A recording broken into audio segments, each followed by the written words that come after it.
is up, buds? Welcome to WeeDnD, the pot-positive live tabletop role-playing experience.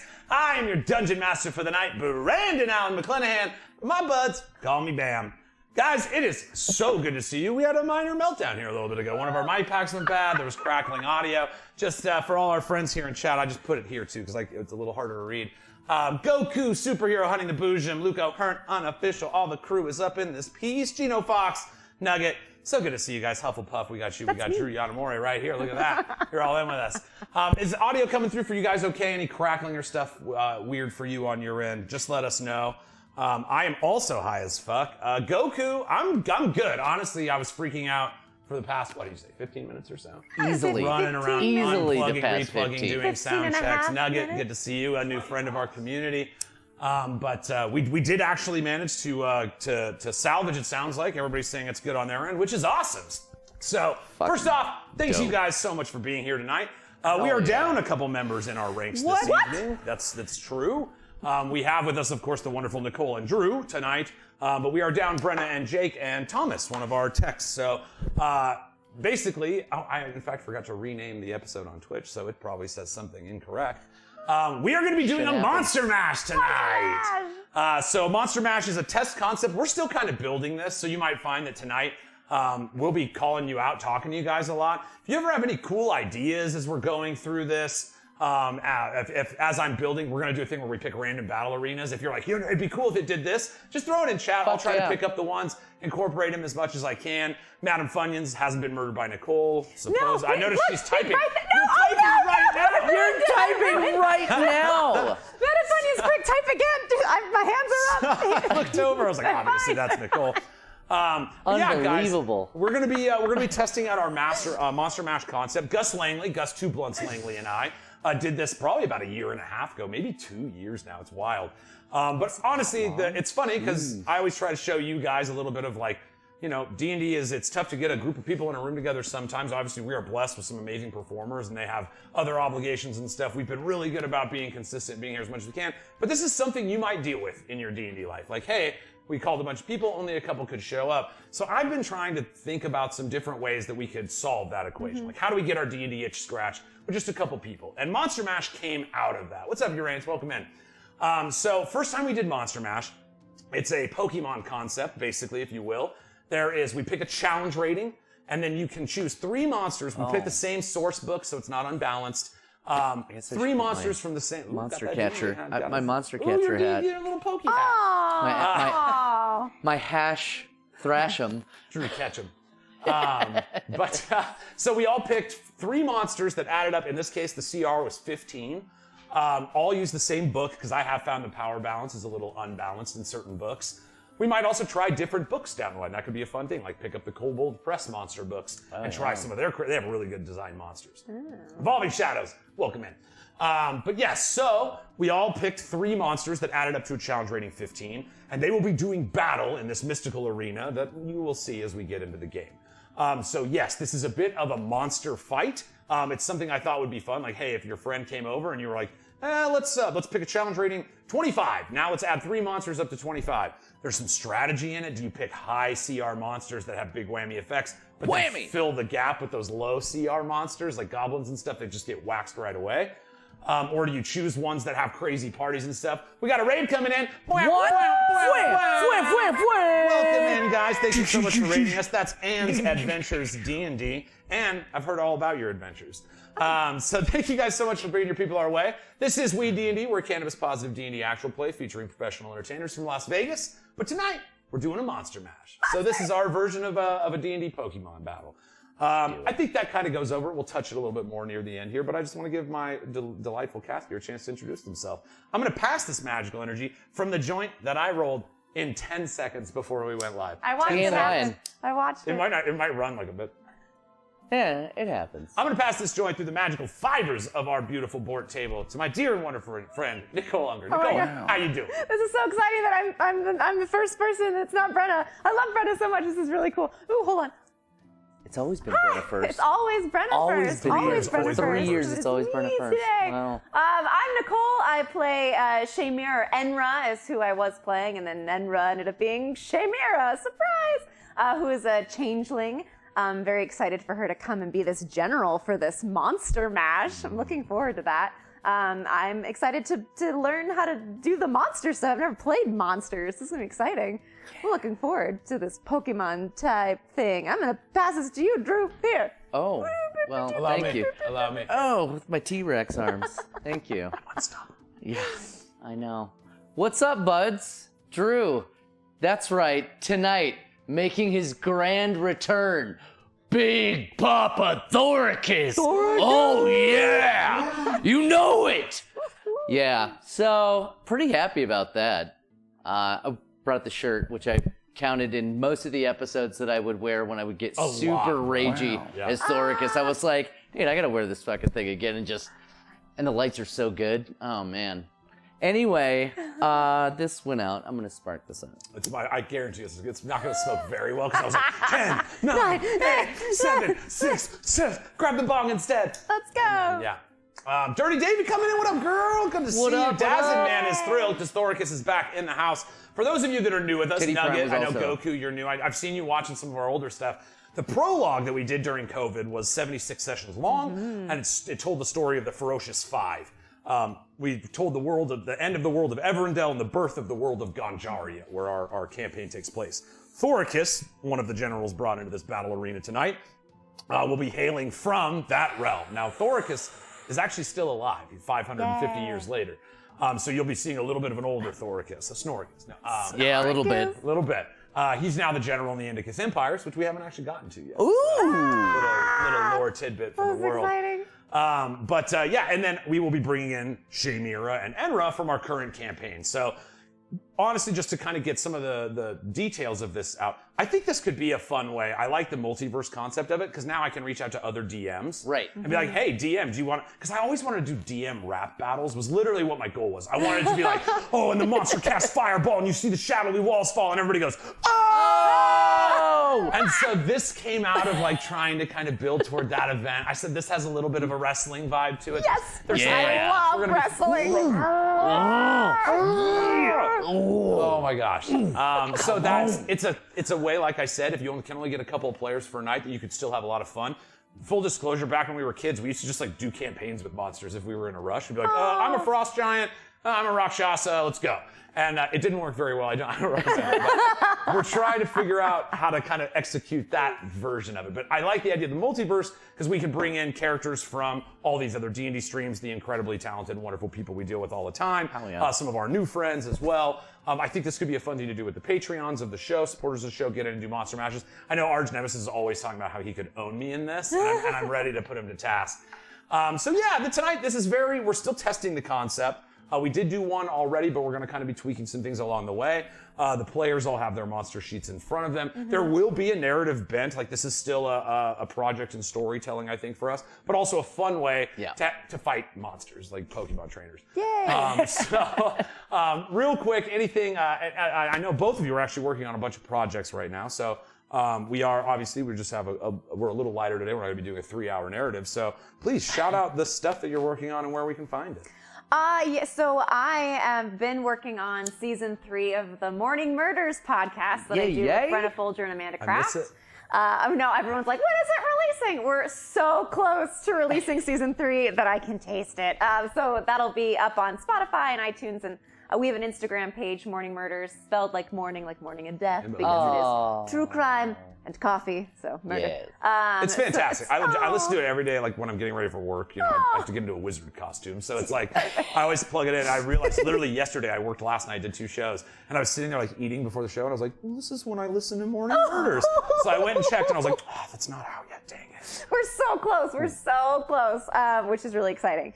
So I've been working on that because I'm also the editor for that. So I edit it, and we all write for the episodes, and I edit all the audio, which is very fun and challenging. I've gotten better, so there's still more to learn. You're fantastic. Thanks. And then I actually am about to go into production for a feature that I'm the lead in, which I'm really excited about. So once that gets done and it comes out, I'll make sure everybody knows about it. And I have a short film going to festivals right now. We just submitted into 11 festivals, so fantastic. we're just waiting to hear which ones want to pick us up. up. I love when you send like a short film on festival circuits, because I remember like 6 months later, I kind of forgot about one movie, and they were like, "You won Best Actor in this film festival in Scotland." I was like, "What?" Okay. It's hilarious to watch this thing roll by. Thank you so much. We got one of our new raiders came in and said, "This set is sick." Thank you so much. This is the Art Hard Studios, baby. And oh yeah, we got some light stuff. It's getting bigger and better every single week. I promise you. If you're new to the group, we're all mostly theater people. Obviously, Nicole's doing a million films right now. But, Right. And so this is a learning process as we go, but we are incredibly lucky to have such great supporters that have helped us keep building this thing up. So the room is a testament to that. Yeah, So the room is great. anything else? That's pretty much what I got for now. All right. Yeah. What about you, Drewby? I know you got some stuff coming up. I do. I'm performing in the Las Vegas Fringe Festival at Las Vegas Little Theater, and I'm doing a show called Lives of the Saints. It's written by David Ives, and getting goofy with some of my best friends here in Las Vegas. Didn't we do a show at Fringe together? We did, with Burris and TJ, That's right. the sister shows. Almost Maine and And the other one. Destiny or I don't remember something the- like that. Almost It Man was the one I was in. See, I'm pretty sure. yeah. Anyway. Hey, Fringe festivals are dope. Almost They every are. main city has one. If you have never checked out a theater Fringe festival, go ahead and do it. It's dope. They get to do works that are a little outside of the common bent. You see a lot of smaller production companies that don't really have the chance to put on a full production, be able to get together. It's always great. If you're in Vegas, obviously check out the Las Vegas Fringe Festival. It's been great for all of us. We won our sketch comedy show, Motherfuckers Won, a few years back. And And that show that we retired. did. And the show we Yeah. did. Yeah, it was a double. We lined it up. Believe me, I let everybody know about it. That's good. I was like, pardon me, I gotta go do my other show now. So shout outs to that. Obviously, if you're in Vegas, any of our Vegas buds, please check that out. Drew on stage is a blessing. Nicole on film is magic. I just wrapped up. We just finished The Tempest with the Nevada Shakespeare Festival. I was lucky enough to play Sifaldo, the drunken butler. And you were great. You were so funny. I Thank quite you enjoyed so it. much. I love working with Yeah. them. They are a great group. We did Romeo and Juliet. We're going to be teaching Shakespeare in Turks and Caicos. Nice. In October. They're flying us out. We're going to teach. They don't have like theater programs out there, so we're going to go bring some Shakespeare to some kids that haven't really experienced what stage and Shakespeare is like, and hopefully help shape some young minds for the better. Amazing. awesome. That's really cool. I'm very excited about it. Hell yeah. Yeah, dude, for real. Alternatively, though, to our community, you are the absolute best. You guys, you light my fire all the time. Even when you don't realize, like, if I'm having an off day, I'll just get a message from somebody that just lights me back. I do feel like I was working on 4 shows these past couple months. I haven't been able to be as in the community, talking with you guys, hanging out, getting everything to work the way that the standard I would like to set for myself. And so now that I've closed all these shows and now I'm just being a wizard sometimes, I did want to say I haven't forgotten about this community. This is the most important project in my life. Everything you guys 100%. do to support us is so amazing, and I genuinely feel like we're creating a thing that's unique to our worldview, what we believe, trying to show cannabis yeah. users in a positive light. We're not brain dead idiots. We can think on our feet. What? We can improv. We can tell great stories. And again, it's like you'll see, it's not all about the cannabis. It's just that's kind of the point as well. Is it's like we're just people, man. We Yeah. go to a dispensary. There's teachers. There's lawyers. There's all kinds of folk. So this project has been a blessing. We're over 3 years now since we launched it, which is crazy to me to think about. But I love this. I love you guys, and I love my cast. I just love this whole creative team. Stephanie, Sean on the helm tonight, stepping in. Thomas not with us today. Brenna, Jake, obviously, Gus Langley, Abby, Dandy that was with us before. I just yeah. wanted to take Yes. a second and say how much I appreciate you guys, and that this we're about to start burning this baby bright again. So we do have a lot of really cool stuff on the horizon, and I just can't wait to unleash it. So yeah, and this is one of them. If I'm being honest, I think this could be a fun Monsters. community thing. Like, hey guys, I got 30 minutes. Who wants to jump in and do a Monster Mash? You know. Right. So again, as we go through this, feel free to shout stuff out in chat. I'll keep checking in.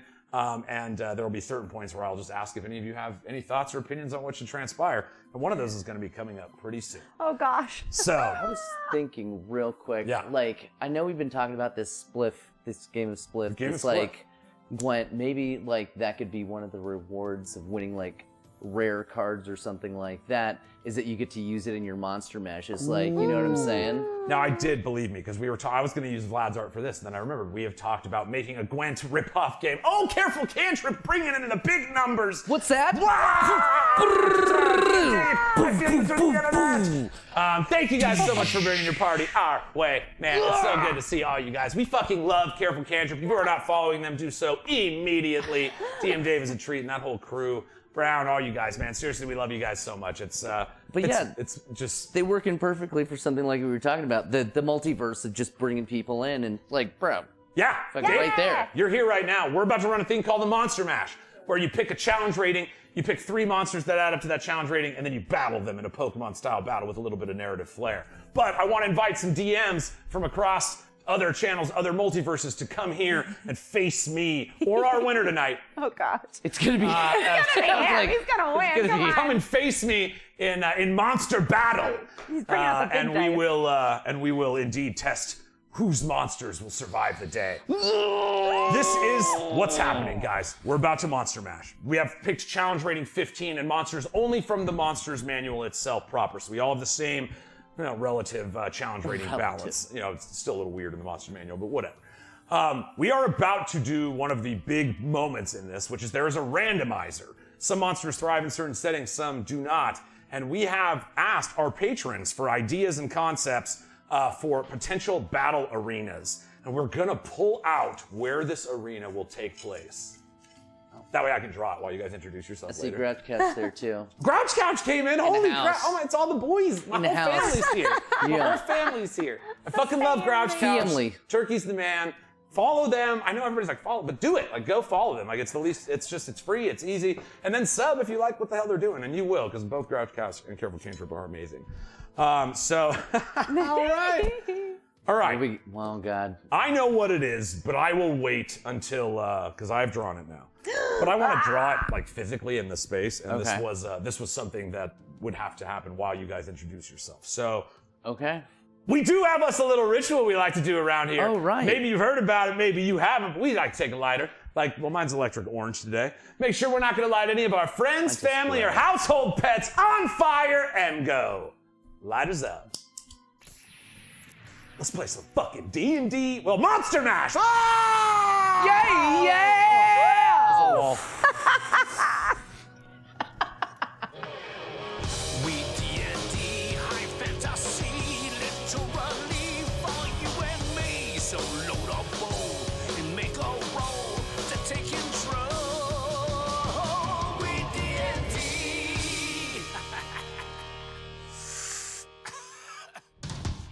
I was gonna say you can just have like the back. Ooh, I forgot to light my joint. This is we're so off our normal rhythms that I'm just like, ka-cha, ka-cha. Monster Mash. All right, guys. If you'll allow me to set the mood.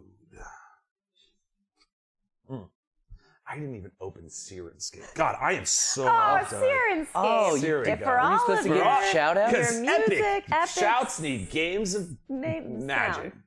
Sirenscape. I'm on it. I'm just logging in right now. This is exactly what our show is like. It's not. It's Guys, nothing like this. I run a high production value show. I'm serious. Wow. Oh my gosh. Oh my gosh. All right. We're not missing like half of our cast. No, it's fine. I don't miss everyone. What? I'm not, Just get a piece of paper. I'm seriously, I'm so off. I can't believe this. All right. Here we go. Is there one right here? Oh, I don't know. Here Where's my comes stupid paper channel? Thank you. from Thank you. Shout Beautiful. out Stephanie Q, best studio manager in the game. Oh. Look, Kevin Cantrip gifted out the subs, sharing that Oh yeah. Oh, that is so delightful, nice, man. I so love you guys nice. so freaking much. We gotta do some more stuff. Okay, I'm good here. I got it. Here we go. If you'll please, fuck. No, we're good. I looked down when I said fuck, and there's a little wooden fuck right there. What? Oh, there it is. Little wooden Oh, fuck. the little You mean wooden just fuck. like this? You mean like All this right. little guy? This little guy right here. God, this is so, you're welcome. All right, guys. You are welcome to this. I love you guys so much. Thanks for just not throwing your computer at the wall. All right. If you'll, I can't even pull it off. All right. Oh wait, we got hype. What, we got hype? We got hype. Oh! Ah, that's a wall.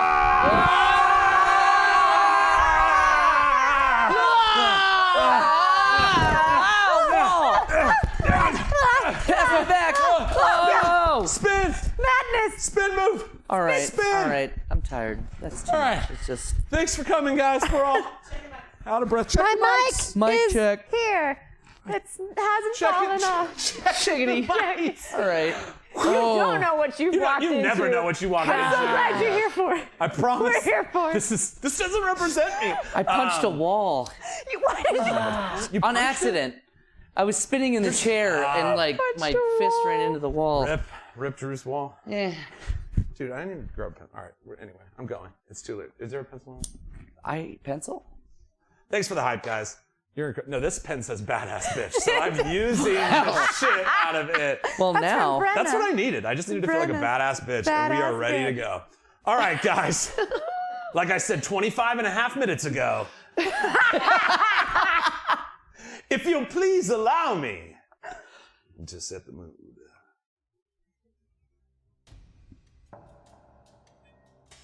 It's good mood. It's moody in here.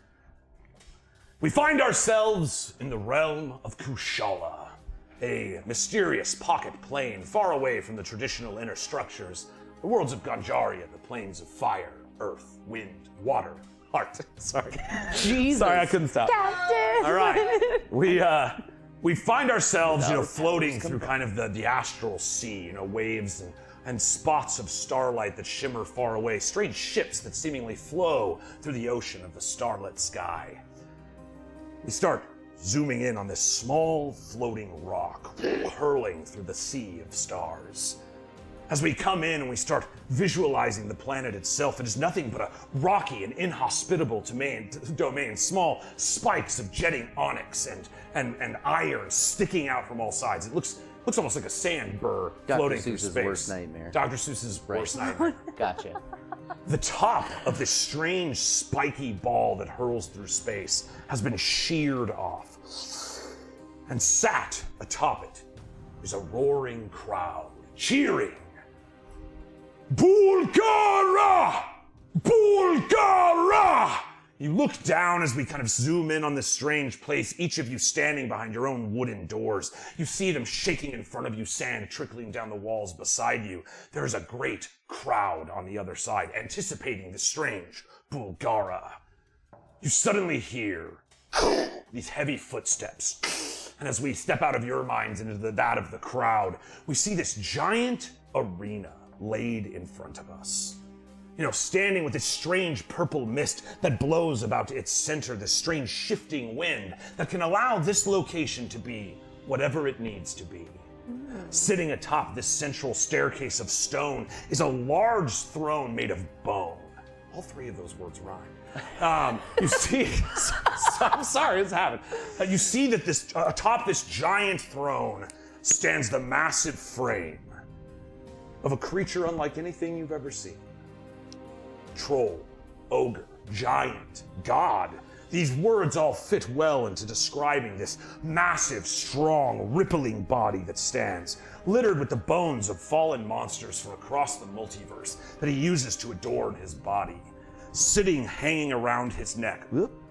Badass bitch, man. Badass bitch. Sitting adorned around his neck is the skull of the god Bane.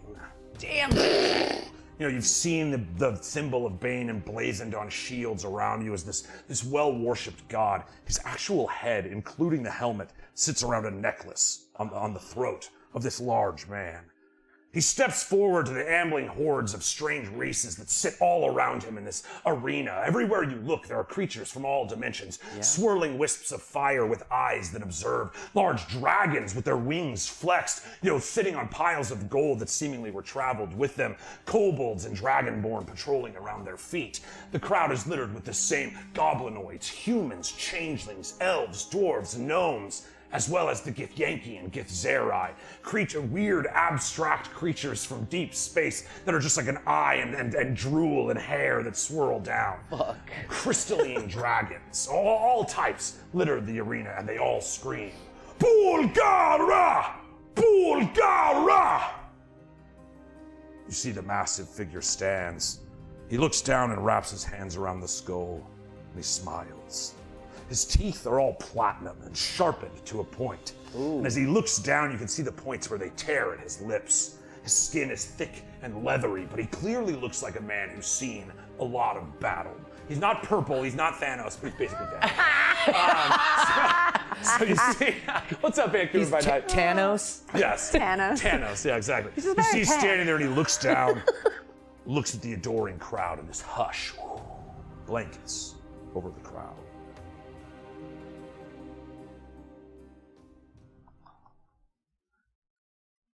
Oh, You see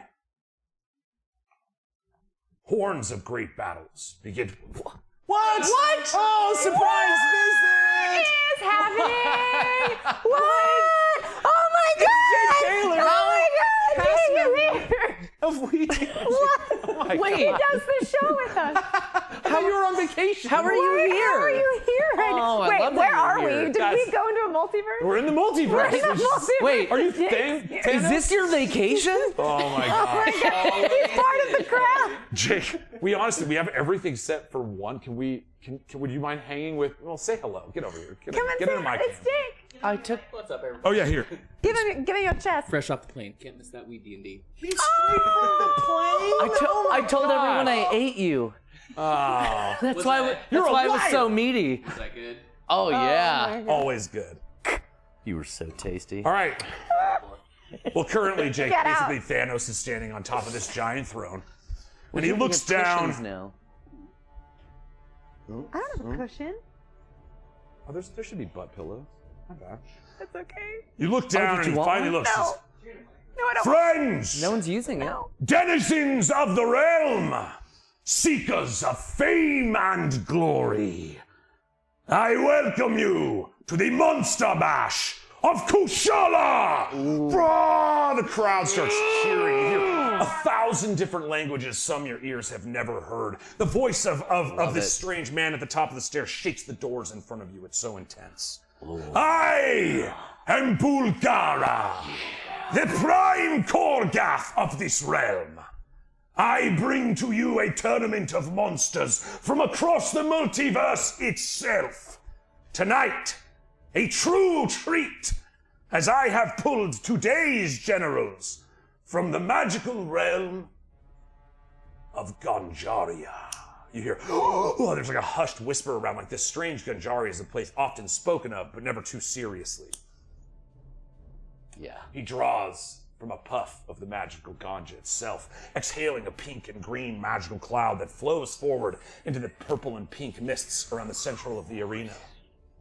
The location has been set. Shall we meet our generals? Roar! You hear a great cry from the crowd. You see, both of your doors start shaking. Who's going first? Fucking, it's all me, baby. All right, take it in. Thoricus Onyxheart, what do you do? Well, I'm gonna come in. Got the ladies. Just gonna be fucking banging them, Raka style.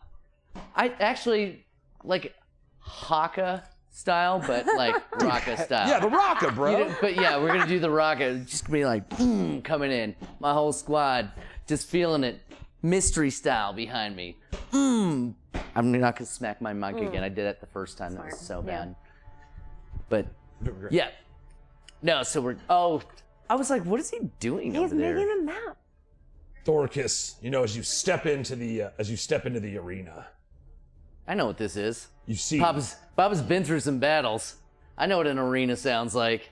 you see the strange purple mists and magic that was blowing from the smoke in Bulgara's mouth. This strange, enchanted, pure sourced magic, as the magic in the world of Ganjaria comes from the ganja plant itself. No weave of magic, but rather a network of rooted magic systems that flows through the earth. You see those mists swirling, and it forces you to take a step forward as these giant trees start blowing from the ground. They reach up almost to the stars themselves, all of them with carved stone faces, thousands of them, some smiling, some intense, all looking at you as these trees loom over you. You notice that their roots at the base are slowly crushing inward. Oh shit. Oh man. 50 feet in the air, the crossing branches close off the arena. Flight is not as advantageous in this specific arena. This is the crushing wilderness. Every Rushing round, wilderness. it will move 5 feet. Okay. And it will destroy if there's not one person standing at the center of this. By that point, it will crush all of you. Oh, man. You see the whirling trees of 1,000 different planets all around you. Thoricus Onyxheart, you walk in. You hear Bulgara. I have gifted this general with strong monsters from his past to allow him to once again take advantage of their strengths. Introduce your soldiers! Onyxheart. You see, he grabs like a huge piece of onyx and just breaks it off and starts picking his teeth with it while you speak. That's cool. He's the boss. So, yeah. Fucking Big Papa Thoricus in the house. It feels good. A little old. Gotta shake off some cobwebs. So, yeah, a little older. About 500 years or so. It's whatever. Not a 550. 550? Oh, You were okay. already you were over 100, right? We did your 100th birthday or something? We were going to. I didn't get to it. Our Christmas episode. So you're what, like our Christmas episode was so dope. that we just skipped 644? over it. Yeah, something like that. 644, yes. But all right, Thoricus, you stand, you look behind you, the doors of that gate have opened, but they're now all trees, like branches and everything that pull away, revealing your army, the squad that you will control. Again, you won't be engaging in the battle, but your monsters will. That's fine. Your So actions. yeah, my squad or Jokemon or whatever. Smokemon! Smokemon! You saw it here! Oh my god! Pokemon! That's it. That's it. Oh my god, that's incredible. Hell yeah. This is why teamwork is See? better. I never thought... Fucking, Pokemon. I didn't forget a lot of things. All right.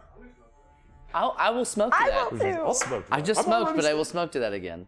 Why Lighters? not? Lighters? Lighters, lighters. Lighters? Lighters. Jake Taylor coming in for Jake? lighter? Jake. Come, Get wait. in here. We gotta wait. We gotta. He's ready. He's wait good. for Jake. He's like, Oh. let's go. Boom. Lighters my- out. Oh, touch my flame. All right. Hit these. Oh, welcome in. We got Rude Monkey Mara. Welcome in. Rude Monkey Mare? Yeah, Mare. Not Mara. I can read, I promise. I'm good I at this. can't. You see, the roots and everything pull away. Again, even these trees, you've seen a lot of wildernesses. You've been in 2 different worlds, Thoricus Onyxheart, the falling world of Everendel and the new world of Ganjaria. You've never seen trees like this, even in the Fey wilderness. Which is weird, because, yeah, been around a while. 600 some odd years. Yeah. So, yeah, that's weird. That's a hell of a thing. Bring them! You see gestures out. You see the trees slowly shaking. You're like, oh, crap. Here are my champions.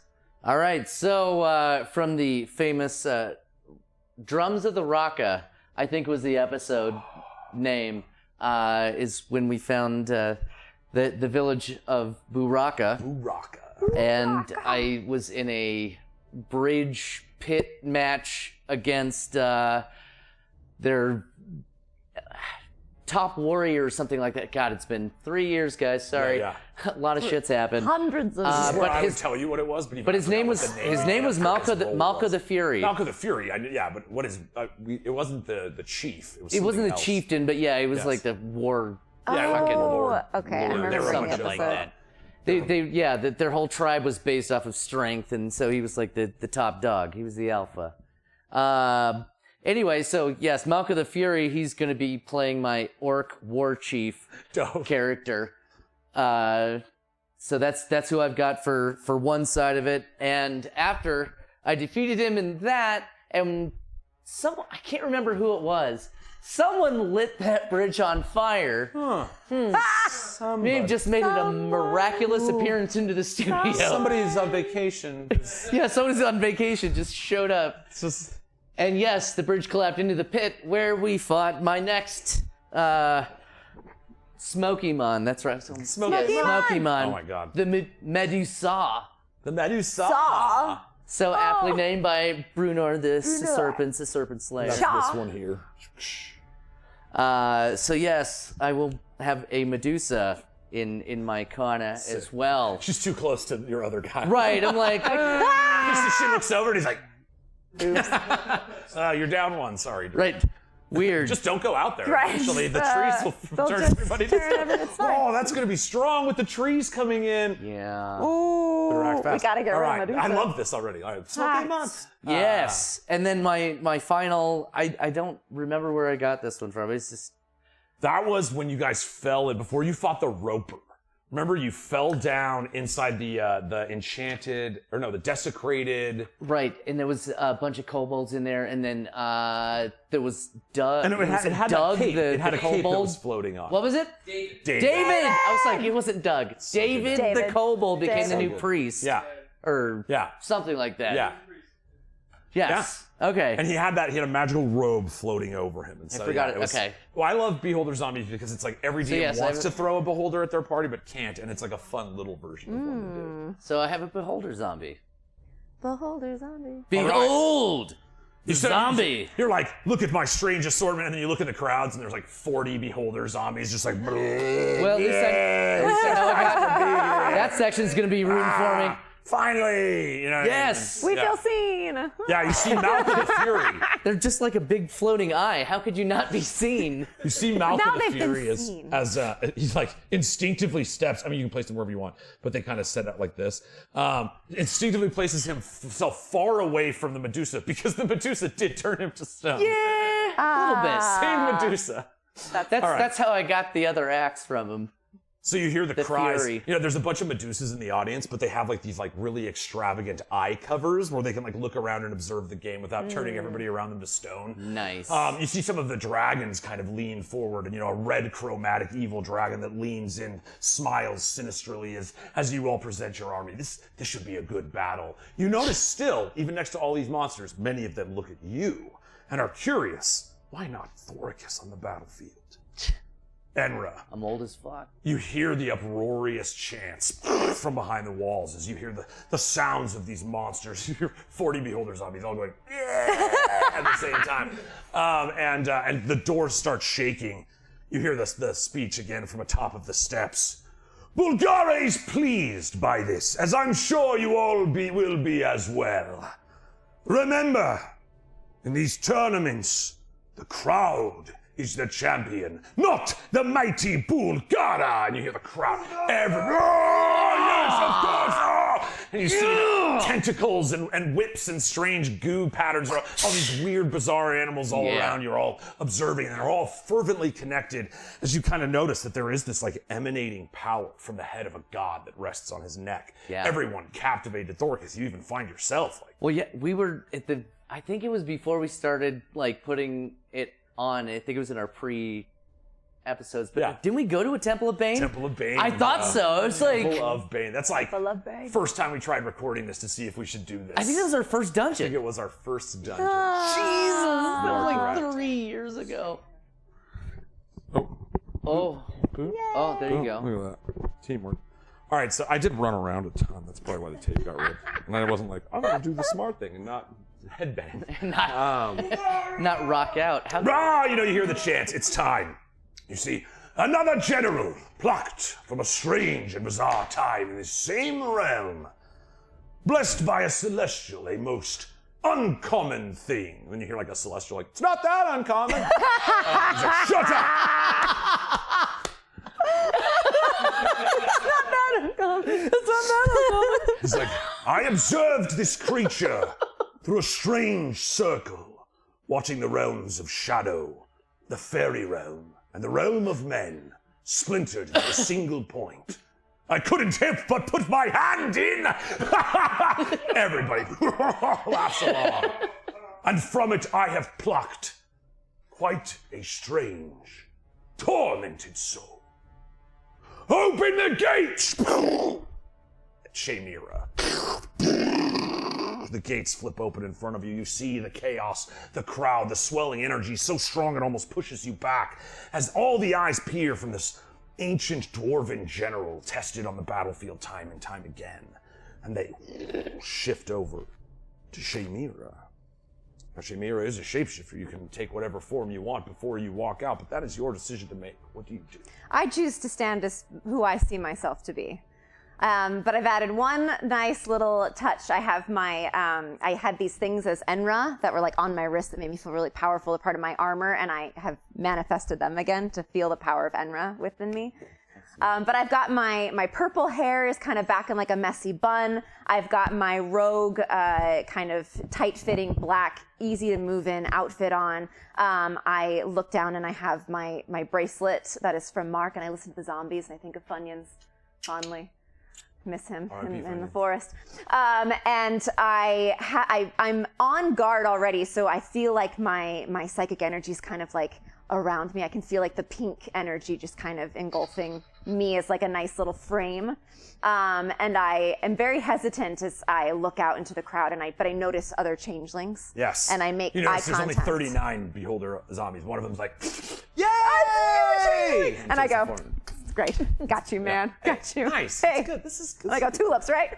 So you do see the crowd as you kind of peer out and start coming through, the draw of this destiny moment that summoned you into this place to perform for this strange, godlike creature. You see the crowd looks around. A delicate flower!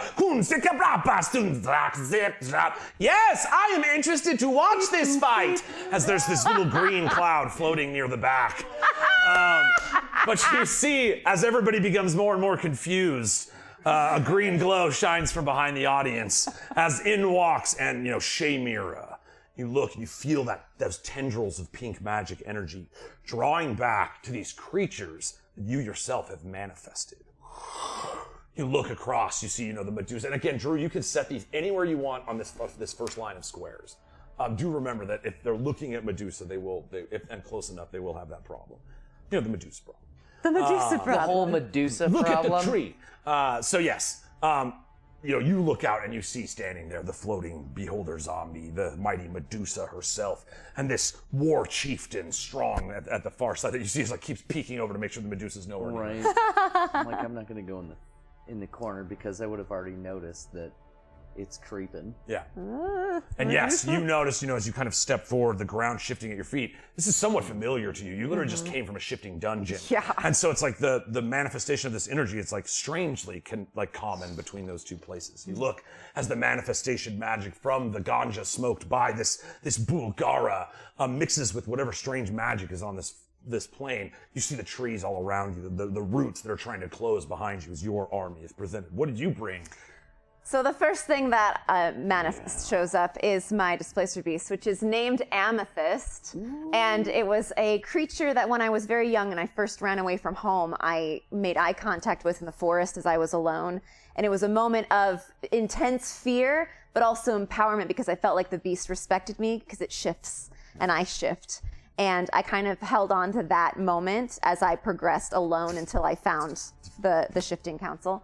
And so this creature has now come back to help me in this battle that I have no idea why I'm here or why I've been summoned forth. So it's come to aid me. This little panther kind of steps out. You see these strange tentacles kind of come off of its back. It shifts. You can't quite focus on it at any one point. It's as if it's constantly in a blur. It's got its own displacement. The next one that steps forward is a helmed horror, which is it looks like the Bloodhound, which is this horrible man that I am still in the process of really getting rid of from the plains because he's kind of been split. But he completely wiped out and hurt so many changelings that I either knew or knew of as a young girl, kind of getting into this underground shifting council. And so he's summoned forth, and I'm kind of confused as to why this being is here. And I embrace it as a new challenge, and maybe it's something that I'm going to learn a lesson from this creature, because this is something that I hate. I hate him. Like, he's a horrible, horrible, horrible thing, and yet it's manifested here to come to my aid. It's striking as the psychic feedback of that being so close to this figure once more. You feel like a pushback in your brain as those 1,000 daggers that sit from all the sacrificed lives you encountered kind of start piercing into you. And then again, it's like at that same time you realize that you can push that wave back. You have overcome And now you have the power and the dynamic between you and this creature. So maybe perhaps just because he is so strong in your mind, having just endured 1,000 deaths to finally overcome him, perhaps that is why he's been manifested as this psychic energy rattles out from you. You know, kind of testing its own barriers against the strange purple magic that floats at your feet. And then with that, the feeling of the 1,000 deaths and the screams of some of my changeling fallen brethren, this creature emerges. The Fomorian. The Fomorian, yes. This giant, misshapen being that seems to have interchanging faces pop out and screams and arms of the combined force of the hatred the changelings have towards this bloodhound monster. You see it's like a bunch of eyes form and open, and they're all staring menacingly at this figure of the bloodhound near it, almost amplifying its power as it shifts and moves around. You know, that pink psychic energy kind of floating over its form. You know, it's not quite like a classic Fomorian. This is its own amalgamation that you have created with the same stats for all of our intents and purposes. Correct. So your army steps out, you know, and as these manifestations appear, you see the crowd is somewhat hushed. You see Bulgara calls down to you both. Generals! Is there war in your world? Always. Do you enjoy war? No. Child of the shift. I am no child. And no, I don't enjoy war, but I endure it and I push through it in hopes that hope will find its way through. Oh, and you hear the crowd. It's like half of them is like not in on the joke. They're like, yeah, we're passionate, but like, what you said moved them. But you see, he's, you know, some of the scummier folk in the crowd, 32 of those beholders. Then he holds up his finger. Do not laugh. That right is restricted to me. For that is why I created this arena. That hatred, that fueling anger that drives us. Should we not purge it in a place as this? Your worlds will suffer no scars from this battle. Your bodies will not be broken.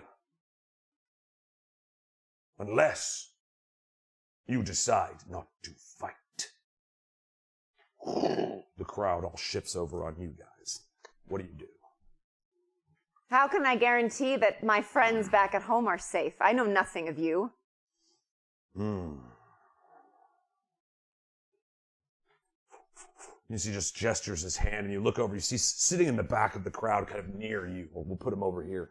On your side. It's the mummy. You see there's this like shroud covered with like castor with the face of a lion. And he's kind of enshrouded in gold and red robes that float all around him. You know, he lifts it back and there's a golden necktie that hits in his hand, and his hands are backwards. Like rather than this, the thumbs are on the other side. And you see he turns his arms strangely to make summon this magical portal. And you see the room that you were last in. You see as Mark falls into the shadows and disappears. You see the night hag gathered once more atop the necrocore, refusing that blood energy to it, the cackling laugh, and then it all freezes. There is no worry here. I make the rules here. You have my word. And everyone knows Bulgara's word is his bond!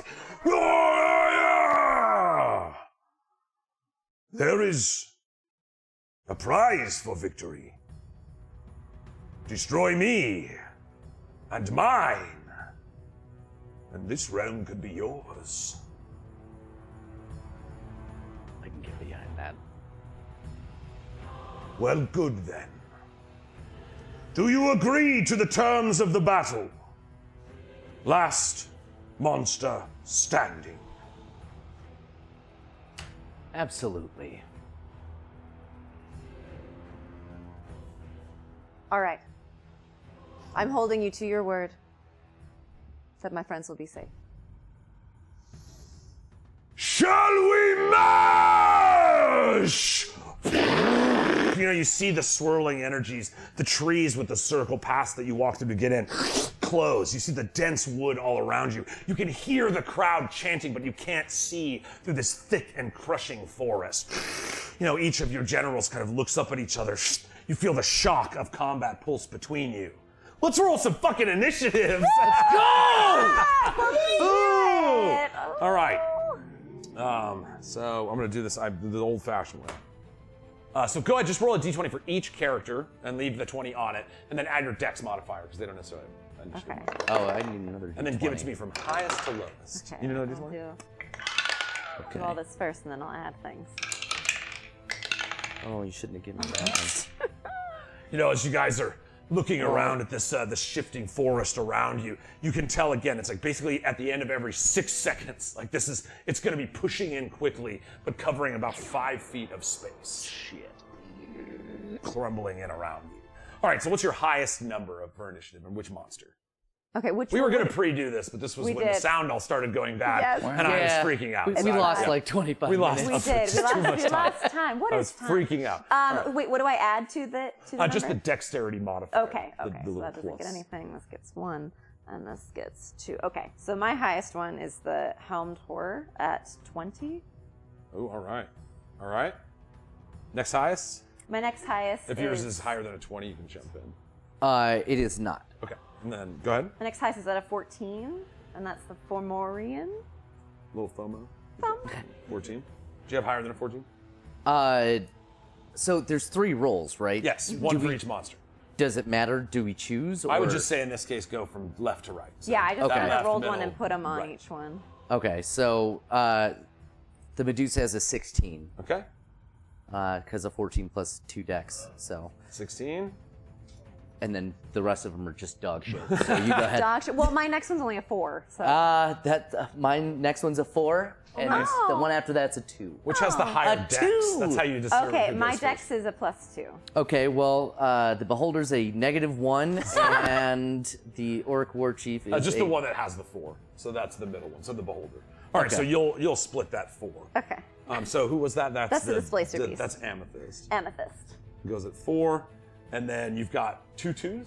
Is that right? Or no, you've got the There's zombie. a 4 -1, so that's a 3, and then a 2 plus 1, which is a 3. So I have 2 3s. At 3, and then A 16. Malka the Fury. at Oh, also 3. yes. Okay. That yeah. All right, so the battle has been set. The pulse rides out, and you see the big shout calls across. Enra, your control over the finesse of the psychic energy in the room comes to your advantage, and you get to go first. The Helmed Horror is up. What does it do? Okay, the Helmed Horror, I mean, is just gonna kind of step forward. Everyone's too far away right now.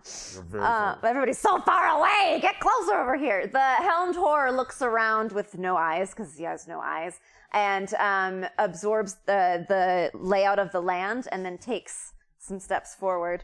We're gonna go, what is my move? It is 30. So you can move 6. Great, so I'm gonna go 3, 4, 5, 6. Got a little sense of humor. Got a little dance. Slides to the left, slides to the right. All right, so you see he moves forward. You know, again, the looming figure of the Bloodhound drawing his giant sword in front of him and kind of lumbering into the middle of the battlefield.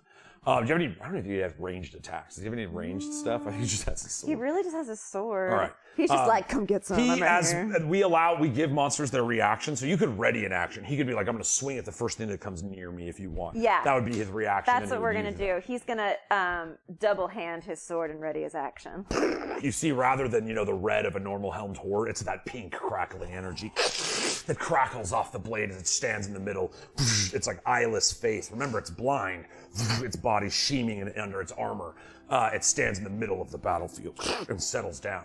You see the crowd's a little not impressed. Oh, come on, come on! Rah, rah. You hear them, you can't see their jeers. Suddenly, the Medusa on the far side, sees this helm walk up. What do you do? Right. Well, yeah. I guess I'm gonna move her in a little bit. Oh, hold up. Just guess what I got, bro. I loaded it in special. Oh, I got the old Thoricus Onyxheart team. nice! Little West Coast Star Wars. I can't use my spider shoes. Is that too loud?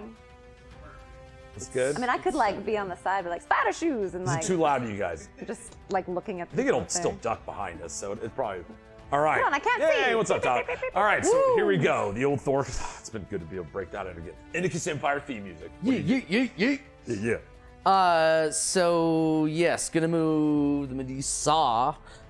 Where the fuck is speed? Thank you. Yep. I was like, Jesus, 30 feet. Okay, so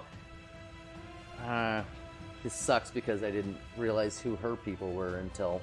That's After I I love set that. up. That's why I don't tell you guys in advance either. I think that's like a cool. Like, But it's okay. What if you chose all like necrotic damage and all of your monsters are immune to necrotic? Smoky Man. Okay, Mom. There. All right. You know that's within. What is the range on your petrification? Is it 25? It is 30. 30. So you're actually close enough. That, But I played long enough, fam. I already know what the fuck's gonna happen. the blind Helm's Horror, who has blind fighting and blind sight, does not actually need to see and is immune to this effect from the Medusa. You see, it just stands centrally. Its body doesn't even shift as the approaching Medusa gets near it. Well, once more, you know, the crowd, again, as if they can see you guys. Come on, we came here for battles! Come on, come on! You hear one boulder zombie like, ah! I can attack with range Yeah, at you least. still have your axe. She has a longbow. Yes. So I've got +5 to hit, range 150. Oh, yeah. Wow. So yeah. That's nice. What am I rolling? 2d6. So you gotta roll the hit first. Which Oh, one are right. you shooting at? The blind one. The Helm's Horror. The one Okay. I can hit. Well, I mean, I could hit. If you any get of- 150 feet, you can hit any of them. That is true. Yeah. You got. You can still hit it. Who's it gonna go to? Oof. Wow, that wasn't bad. All right, let's go. Oh man, that's a tough decision. Yeah, let's go for the big guy. All right. So you this giant weird shifting blob that emanates this strange pink energy off of it. Go ahead. Right. Sorry. Attacks the longbow. Oh shoot. Yep. +5, I'll so pull it. 17. 17 AC. What's the AC on the FOMO? 14. Hits. All right. Oh my god. 3. Is there any plus, or is that with the plus? Wait. +2. Okay. Oh wait, no, I'm sorry, I covered it up. Oh yeah, +2. Okay, so you take 5. 5. So I take 5. Okay. Oh, plus, wait.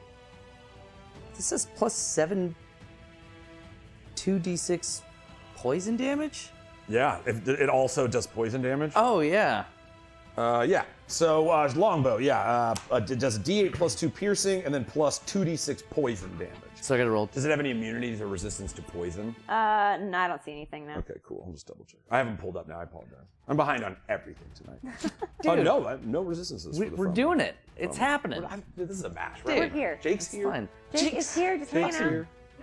All right, so Ah, Pulkara! so I roll 2 more d6, correct? Correct. All and right. It's poison damage. Oh, that's much better. 6. That's That's yeah, it. 6 more. Yeah. So 6 Okay, more so then I poison take damage. mine 6 away. Okay. Yes. And we gave them all average hit points, so whatever it says next to hit points, that's Yeah. how many they have. Right. All right? Just kind of let me know if you're ever like past half.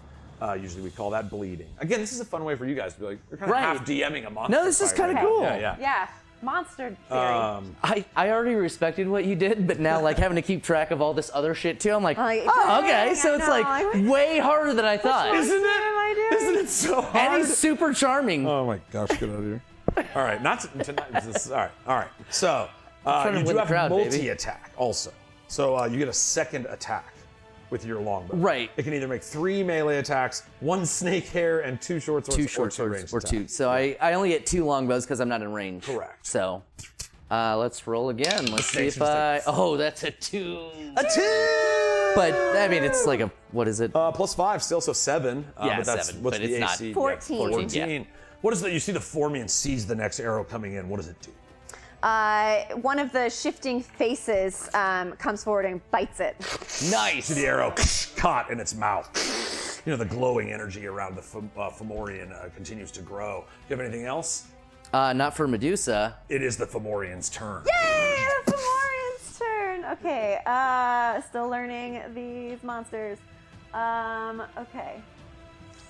Let me jump in also And to see it's- these questions. How far away is the Medusa from The me? Medusa's currently, so the Fomorian's huge. It's in these 4 squares. So 5, 10, 15, 20, 25, 30 feet you can get to. Fantastic.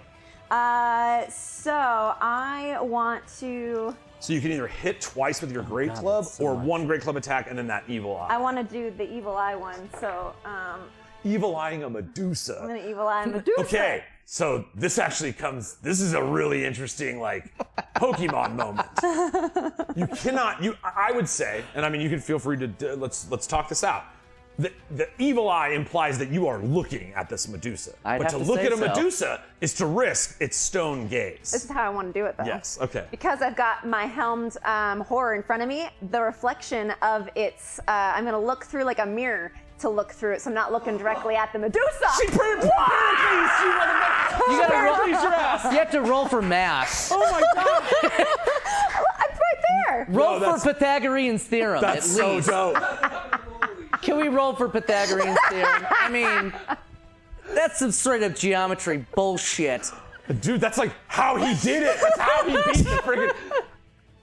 All right. Yeah, that legend doesn't exist in this world, okay? You see Pericles is sitting over like, I'm right here. Right. This is exactly how I Oh shit, Pericles, I'm sorry, dog. I didn't see you over there. I didn't see you. Do you still have that axe? I do. We'll talk after. We'll talk. We'll Good talk. luck. Thanks, bro. Thanks, man. Have you seen Never mind, I'm sorry. Go ahead.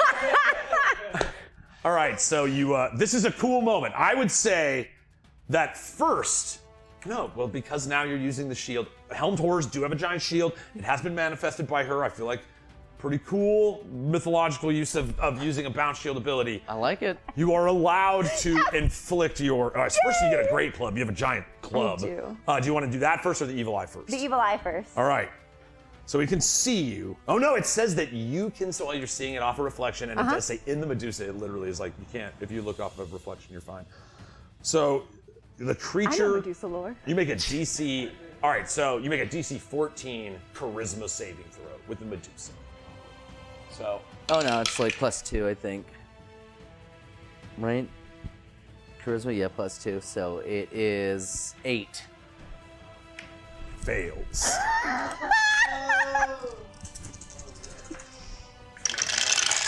All right, here's my numbers. Are you Yeah, ready? yeah. I was We got like, give it to the math guy. 8, Yeah. 3, Yeah. 2, Yeah. 3, Yeah. 1, 8. 27. 27 psychic damage. Does it have any resistance to psychic? Probably not. Psychic's so. No, I don't think so. 26 psychic damage. And you just did the normal evil eye. I did normal evil eye, Normal yeah, evil just eye. the normal. Not that there's a bigger or crazier None of evil eye. this. No. What? All right. So that's just the evil eye. You still have a sweet. So describe this evil eye to me. Okay, so the evil eye, you see like all of the heads kind of pop out and like morph together to create this like pink and purple yellow eye that like shakes as the energy forms in the center of it and then shoots off to the Medusa. Just taking a huge blast of energy in her gut. And then you see right behind it, this giant great club. So go ahead and do the great club attack. Okay, that one. Oh, you gotta move it. I was Yeah. like, Oh, yeah, sorry. it's still all the way over there? Yeah, Get and it does me have a range. closer. And then 15 feet, so it actually doesn't need. So it's looking at Yeah, that, just 50 and yeah, there we 15 go. feet away, it's just like. I'm gonna argue I that I could throw- also see it in its reflection as a reaction. I'll allow that. Not like on your turn, you can look into the shield and catch her eyes. the helm horror like moved. So you can't. Right! Oh, sorry, pal. I was helmed toward. Okay, so I rolled a 9. Plus 9 for the hit is so 18 AC. For the Medusa, lifestyle. yes. 3d8 plus 6. 3d8 plus 6. So I do 3 of these. Yeah. So I've got a 2, a 6, and a 5. So 13, and then what was the plus? The plus 6. So it's 19. You rolled exactly the average. 19 more damage. I did that both times because the 27 was also the average. So funny. And that's why I just, as a DM, I always use the average, but for players, roll your freaking dice. All right, so you see this massive Great Club after this emblazoned eye burns into the Medusa, and then this giant Great Club just bonks her on the head from, again, Boopity. 15 feet away, all while looking through the reflective shield of the helmed horror. You got anything else, FOMO? I don't think I can do anything That else. was move action. You don't have any bonus action reaction No. stuff. So yeah. Which brings it to Amethyst, the Displacer Beast. Amethyst. Okay. What do I want to do with Amethyst? Okay. The crowd starts humming. Ooh, yeah. Oh, you know, it's finally some action. They like what they're seeing. Some action. Okay, I'm gonna move. So 40 feet is So it's the. fast, yeah.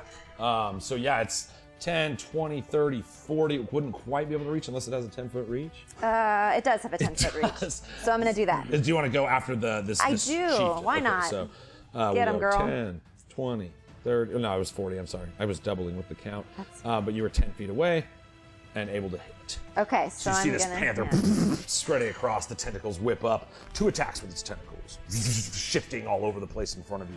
I roll one. 2d20s. I rolled two Yeah, of you'll have them. 2 Okay. attacks. And then add 6 to each. So I've got add 6. Yep. So then I've got a 17 and a 10. No, and a 11. The 17 hits. All right, so you do d6 plus 4 bludgeoning, and then another d6 piercing. Wow, this is so hard to keep track of everything. No, I you guys gotta are put that doing out there. great. Okay, so I rolled a 6 and a 2. All right, so 6 plus 4 is 10, and then the 2 is the total. So 12 bludgeoning and piercing damage. Just 12 total. Oh, okay. Yep. I was like, wow, both? No. It is combined. And it doesn't see the Medusa. No. Right?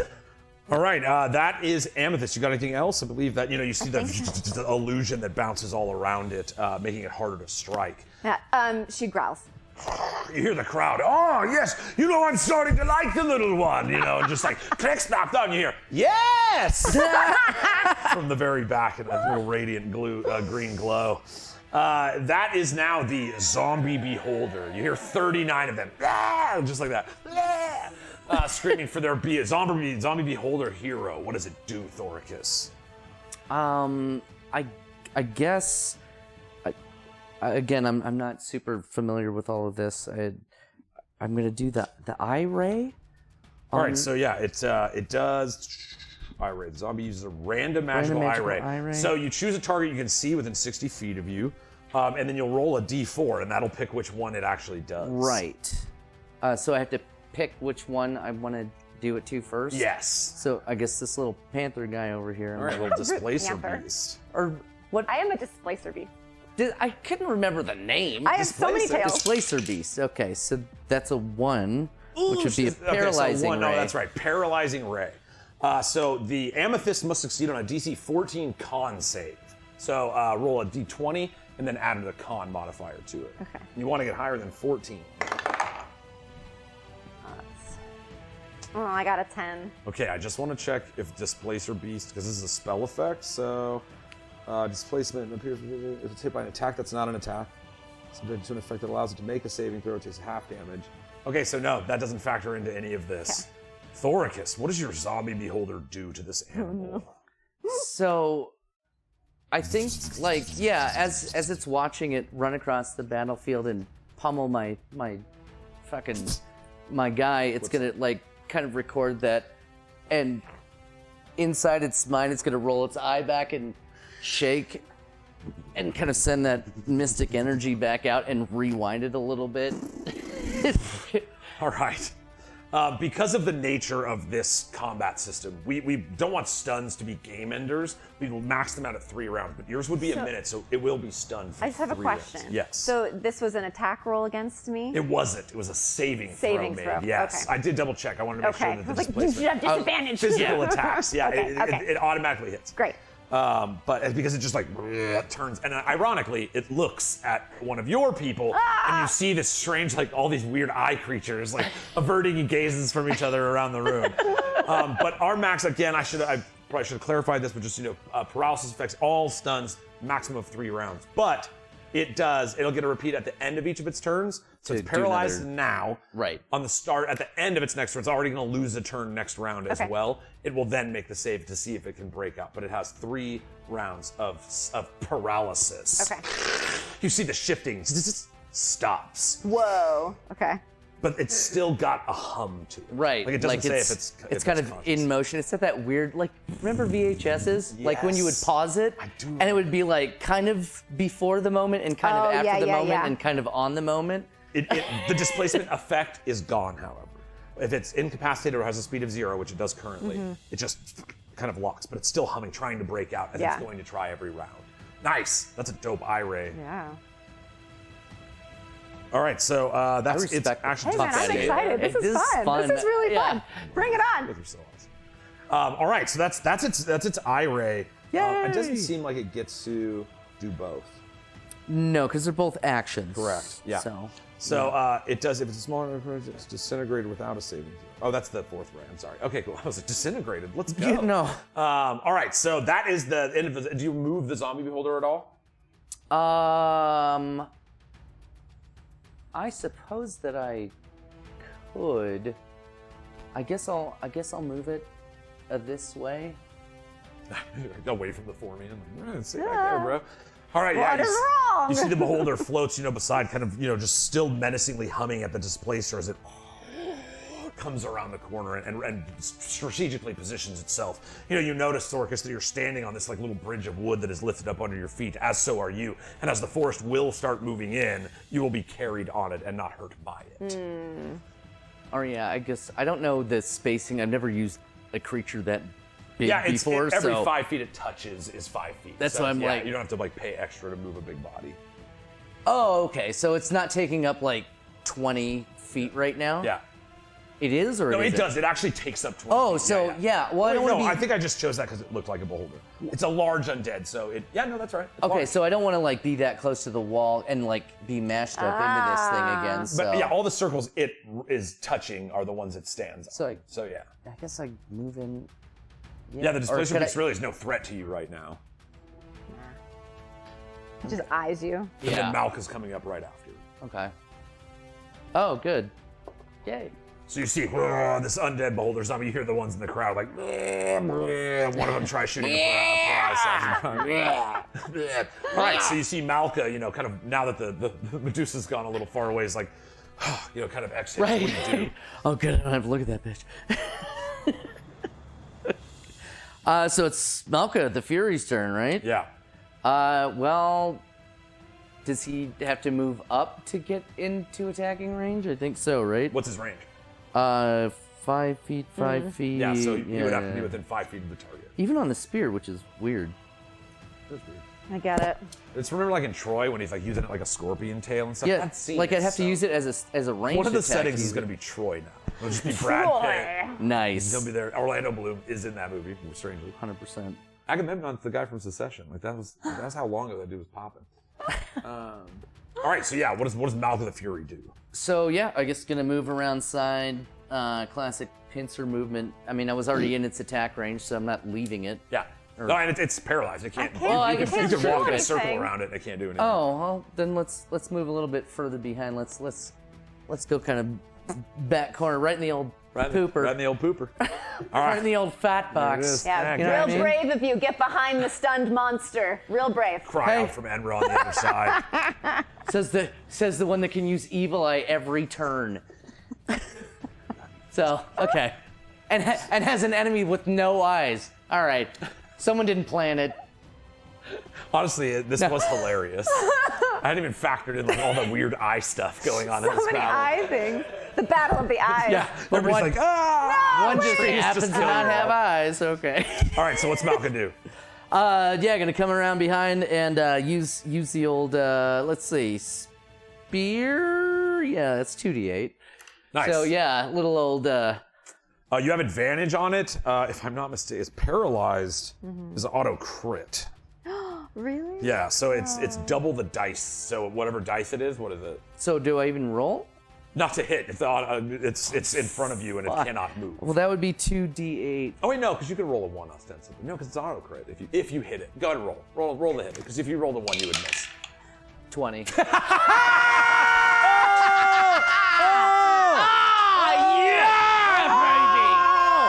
You know it! Oh, here you go. This is Malka's now. Well, we got a Poo, poo, poo, poo! Thanks for bringing it in, guys. Thank you so much. I was so excited. I got Oh, homies, we love you guys. So good to see you guys. Be sure to follow Marlin Games. They're a fantastic group of creators. We are in the middle of the Monster Mash. We're having some monster battles in this hurling through a magical plane in space. So our you crit. So that's a crit hit. We have our first crit. Right.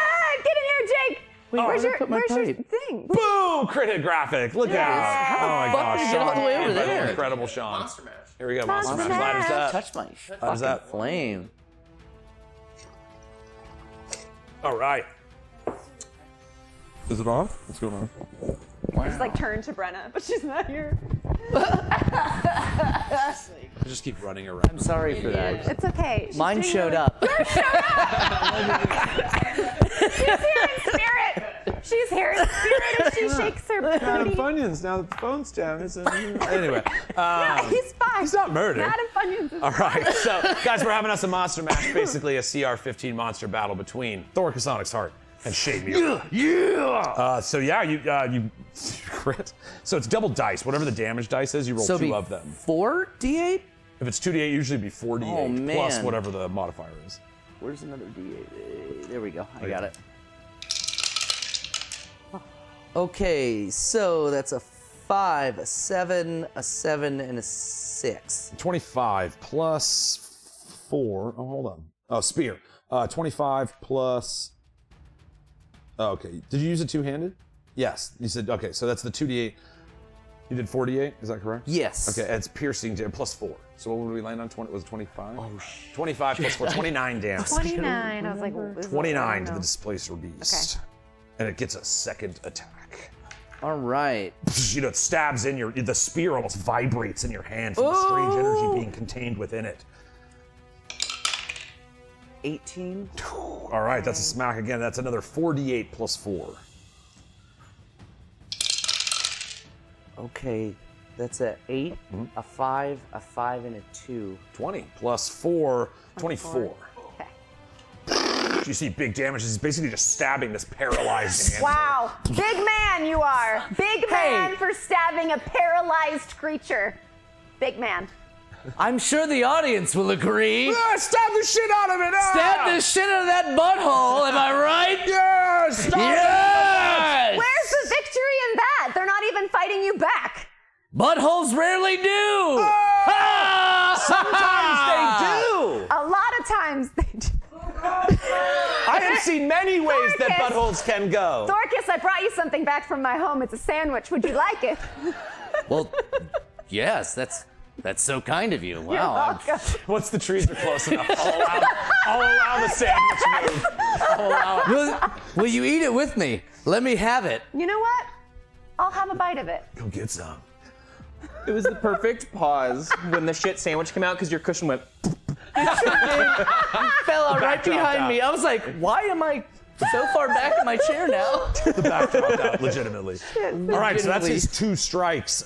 Is there anything else that you want to do? That's a move and an attack. As you see, you're like preparing the sandwich, like eyes glowing as the trees slowly move closer to each other every round. Said buttholes barely fight back. We'll see what he thinks after eating this. Wait, what is this? Grumsh Fury deals an extra 1d8 damage when. Oh, it deals an extra 4 damage. Oh no, it's included in the attacks. It's already- Oh, that was that. yeah, Okay. yeah. I was like, what? That was the Rock is Fury. That's how we changed it. It wasn't Grumsh. Right, the rocket. Thank you. Yeah. We talked about that. Yeah. All right, so if you got anything else? No, because I already moved. I attacked. No bonus action. You hear the shifting growl of the trees, the many thousand faces that are all carved into the side. As the roots tear and you see the floor shit, gives way son. magically. As you get a little closer to that sandwich, Thoricus, and start And then floating the timer closer into starts. the room. You see the look on your monsters' faces. I was like, no, that's Yeah, Lucy. yeah. I think of Lucy in this moment. He's holding the sandwich. Oh, that's why I'm over there. Don't do it! You're better than this! Am I? He stabbed a You'll creature regret that it for was paralyzed. 664 years. You see the walls of this arena start closing in. Time is of the essence. Helmed Horror, what do you do? So the helmed horror is going to shift and walk towards the Medusa because we can't. I'm not gonna see her. And I can move. How close can I get to her? You can get right up to her. Great, because I need to. That's good news. I get right up next to her, and in doing so, now this guy ain't looking at my armor no more, so there's no more reflection. I did that on purpose, and She's I'm got you, bro. You see the crowd's like, damn, what the hell? Is she like major in shield sciences? Shield science. And then I'm gonna try to hit her. I'm not a reflexologist. All right, yeah, go ahead. but, So it's yeah. Oop, I'm in his monster's. So I do. It's 2 swings if I'm not. Yes, 2 attacks with your longsword. So 2d20, each one gets +6. I have a +6, so then I've got a 16, and Yep. then 18 +6. Nice, 24. Yeah, well- So both hit 2d6 +8. 2d6. Oh wait, no. 2d6. Yeah, that'd be One. +8? That was right. Yeah, yeah. 2d6 +8. Damn it! +4 twice. But still. Okay, I've got a 3 and a 1, a 4. A 4 total? 4 total. Okay, so 4 + 8, so 12 damage. Okay. 12 slashing across this Medusa. And again, now the shield moved. You know, this avoidance of the eyes. Nobody's really directly looking at her right now, and she's pissed about it. You got anything else, Helmed Horror? I don't think I can do anything else. Medusa is up. 127 minus 58. That's what I was saying. Do the 127. Count up. So just write 58. I mean, I can do it also as well. So you're at 79. Thank you. Yeah. I was like, No, this is a trick that I'm I learned. getting kinda close. Shout out to Sly Flourish, because like I said, I'm pretty quick at math, and I actually agree with him. It is easier I to tried to add tally and add how much damage you've taken and wait until it hits the barrier of the max HP than to subtract. It's just a little bit quicker. But you said to every let you time. know when I got to half, and I was like, Yeah, yeah. I knew Oh, I was see getting what you're kind of saying. close. Like, am I bleeding but yet? You're yeah. not quite. Not yet. This Monster Mash has some monster math. Monster math. I have just It a was quick the question. monster math. So I was holding it with 2 hands. Does that make a difference? Because it says smashing damage if used with 2 hands. No, you weren't, because you were holding a shield. Great. Okay. Yes, Okay, you, got it. but yes, so you have a shield, the mirror shield in one hand and the sword in the Great. other. Okay, So, thank you. You can choose to put the shield away, but it has And then proved use it? advantageous Okay, to you. Yes. got it. All right, so the Medusa is pretty pissed. She's been whacked on by people. What does she do? Get whacked. Thoricus, you see your monster, like dwindling, being beaten in the battlefield. I'd like to just do a little dancey dance. Doopa-doopa-doo, doopa-doopa-doo-doo-doo-doo. Hey, what's up? I'm still in everyone's threat range and not leaving it and looking you. I think you left this thing. Well, fucking doo-doo-doo-doo-doo. Fucking right It's there. just 5 feet, so you'd be like right there. So I can you see it? So we have the directly. averting your eyes option. I would say that would be something you would specify on your turn rather than in response to a turn. Okay. But you have that advantage. Remember, if you do so, though, it's like attacking an Disadvantage. invisible creature with Right. disadvantage on your Okay. attacks.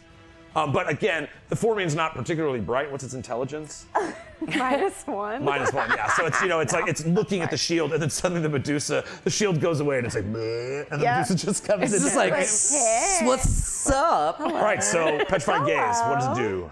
Oh, petrifying gaze. When a creature that can see the Medusa's eyes starts its turn Its turn, so it doesn't happen yet. within 30 feet of the Medusa can force it to make a DC 14 Constitution saving throw if right. the Medusa isn't incapacitated. So remember, and that's next turn. So I'm fine with you making the roll now because it's literally the turn after yours. So Okay. a D20 plus, what's the save on it? 14. What kind? Con? Oh, sorry. Con, yes. That's, All right. It should have good con, right? So I have a 19 plus There you 5. go. All right, so I was it like, it should have a good passes. con. The creature that fails to save, it does not. If the saving throw fails by 5 or more, you're instantly turned to stone. The restraining creature must repeat. Otherwise, a creature that fails to save is restrained and starts turning to stone. It did pass, so it's fine. Yeah. Unless surprised, a creature can avert its eyes to avoid the saving throw at the start of its turn. So now we've established that's actually in the rules. You will do that at the start of your turn. If you want to start being like, "Rrr," and looking away, you can do that. Okay. But you pass, so the Petrifying Gaze does not do anything. That's an area of effect, however, so she still has all of her actions. What do you do? Let's start attacking some shit. Let's go to the back of the eyeless stupid fuck that has no eyes. On the Helmed Horror. What are you attacking with? Because you have either 3 sword strikes, a snake, Let's and go. Snake. A snake. a snake. It's a badger. Betcha. And then we're gonna go with the double slap. With a snake strike and then a fucking double slap on the back of the head. Nice. Double swing. All right, so one at a time. Give me 1d20 plus 5. That's the snake hit. Is it immune to poison? I am immune to poison. 17. 20 is my 20 AC. Oh wow. You don't have to keep swinging at it if you don't want. Like, if you realize it's so hard to hit, What that you about want to attack what something about a else, you natural can. 20 though? That'll hit! Nice! Oh, let's see it. Boom! Crit hit. There it is. There it is. Yes. God, I'm losing all my shit. All right. Where's my? You see the helmed horde. You know, your snakes just go and they bite the armor, and it's like that's not. But they're pissed. They've been mad. They're not doing their thing. Yeah. And then you give it the first bonk, whack, and you just put a dent in the back of the helmet. You do so. A crit hits. That is a so 2d6 plus 2. Are snakes magical? 9. The snake missed. The sword, however, hit. Is this The sword is not magical. So yeah, because I have damage resistance. So you take half of this. Okay, great. So 9. You did Total, 9? yeah. So you take 4. 4 rounds down. Okay. You see this thing is like kind of like a wall. It barely reacts to the damage that you instill upon it. You still have one more swing left. Yes. I'm sorry. What am I adding? Plus 5. Oh, 18. So that's a miss. No, 20 AC. You know, you come down after the big whammy, and it like vibrates its hand so much that it's like, ooh, it's kind of stings as you strike again. Anything right. else for Madi Sa? Not really. I mean, that's all she can do. Did a lot of past saves there. Yeah. All right, so you see Madi All Sa wrapped up, pinned kind of between the two of them now, like trying to force them to look at her. You see, FOMO kind of looks over after having almost been affected by this. Remember, if you want to do the avert your eyes, you would declare it at the start of your turn. So Okay. FOMO, it's your turn. What do you do? He's not very bright. I don't think he's going to necessarily choose to divert his eyes.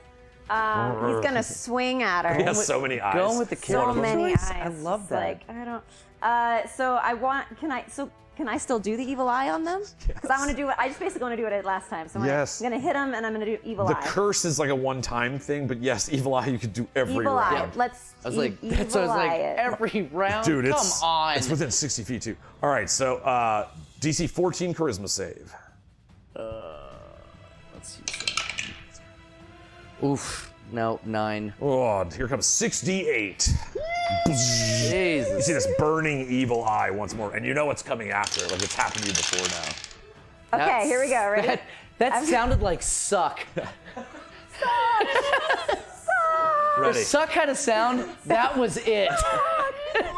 We got a 5, a 4, Yeah. a 7, Yeah. 2, Yeah. 1, and a 1. 20.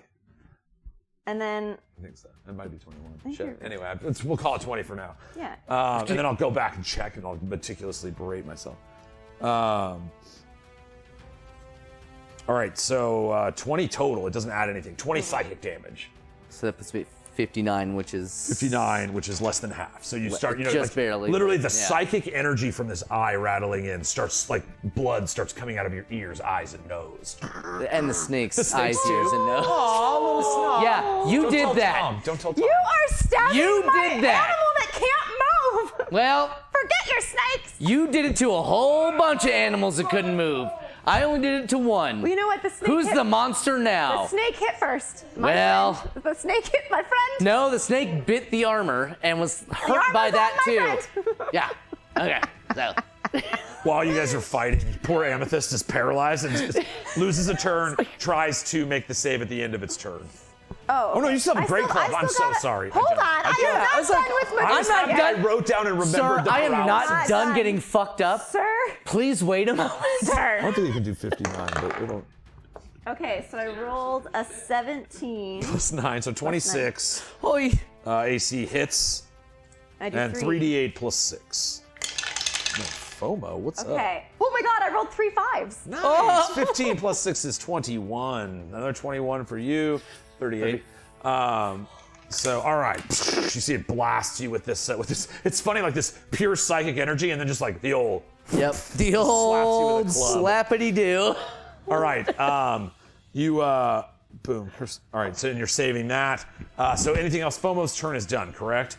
Make the saving throw for Amethyst, the displacer beast that is still paralyzed by the evil eye of, not that evil eye, but the evil eye of the beholder zombie. So D20 plus your... Can I move him still? Who? Oh, yes. Yeah. Yes. I just but wanna if get you a move little- out of their threat range, they'll get to attack you with the reaction. Oh, I just kind of want to move up a little bit because I know the forest is coming in. I just want to make sure he's All okay. right, where do you want to go? You can just move just a little bit up. Yeah, that's Like fine. there? Stay Okay, within the cool. range. Just move up a little. Smart. All He's right. not that dumb. I mean, he's pretty dumb. He's pretty dumb. But you're not. I'm not. You're controlling him. Do you So, want to like look yeah. away from the Medusa? Yes, I do. Thank you very much. All right. Look away. No, so- look away from the Sorry, Medusa. what was that? Away. Turn Away. system. Okay, so now I do a saving throw. Yes. So Okay. D20. What's the save for the Medusa, Thoricus? I'm Which sorry. Not Medusa. Wait, isn't DC it- 14. Oh no. No, it's that guy. That. Oh, the Oh, beholder. yes, the beholder. For the eye ray, DC 14. 14? Same. So yeah. I got a 17. Well, there you go. It's a Damn it. pass. So it does lose this turn, but back in, it starts shaking. You see the vibration. Okay, so now attacks get disadvantage. That's it. Great. Physical attacks. Okay. All right. So that's Amethyst's turn, which brings us back to the zombie beholder. God. 39 of them. Well, 38. One's a changeling. Right. Well, Just like, blah. I guess I'd like to do again. the ray on the big fella, On the big guy, the FOMO. the FOMO. He's got fear yeah. of missing out on these eye beams. So and- D4 because it's random. All right, so that's a 3, which Innervation is the, ray. Yeah. So DC 14 Constitution saver, you take a bunch of necrotic damage. So go ahead and make the save, D20 plus your Constitution modifier. What does your Innervation ray look like? Oh, I want it to I be got a like. 13. So it's 8 plus 5. Nice, Oh, fail. all So right. full damage, so it's 8d8. Ooh, this will be a fun noise. Did you need some d8s? I do. I need 4 more. 4 more for the Formorian. Oh my gosh. How fun. I've got Oh, I two. got 1. Okay, here's 2. Okay, and There's definitely some in that one over there. I got. Yes, There I you got. go. It. Okay, All right, I got it. 8d8. So yeah, Big time. I just wanted to like kind of drool on the ground and have it just kind of be like bleh, and like black and red sludge coming out, and have it be like, "Ugh," and just have it blast all that crap in that direction. Awesome. It's 60 feet. Just pushing. Dang. Oh well, they aren't so great. So 4, Yep. 1, Yep. 5, 2, 4, 2, 6, 5. 29. So 29 necrotic damage. You see the sludge just starts searing the skin of the Fomorian. You got anything else, Zombie Beholder? You can still move if you were so inclined. Well, if I move this one, I can't remember. Sorry, is it Amethyst is the active name. now? Would I? It is not paralyzed, and you are within range. So if you leave its threat range, it'll get an attack of opportunity. Okay. Well, then I guess I'll just move in a scotch. All right, stay in backing away from the wall of trees. Right. Yeah. All right.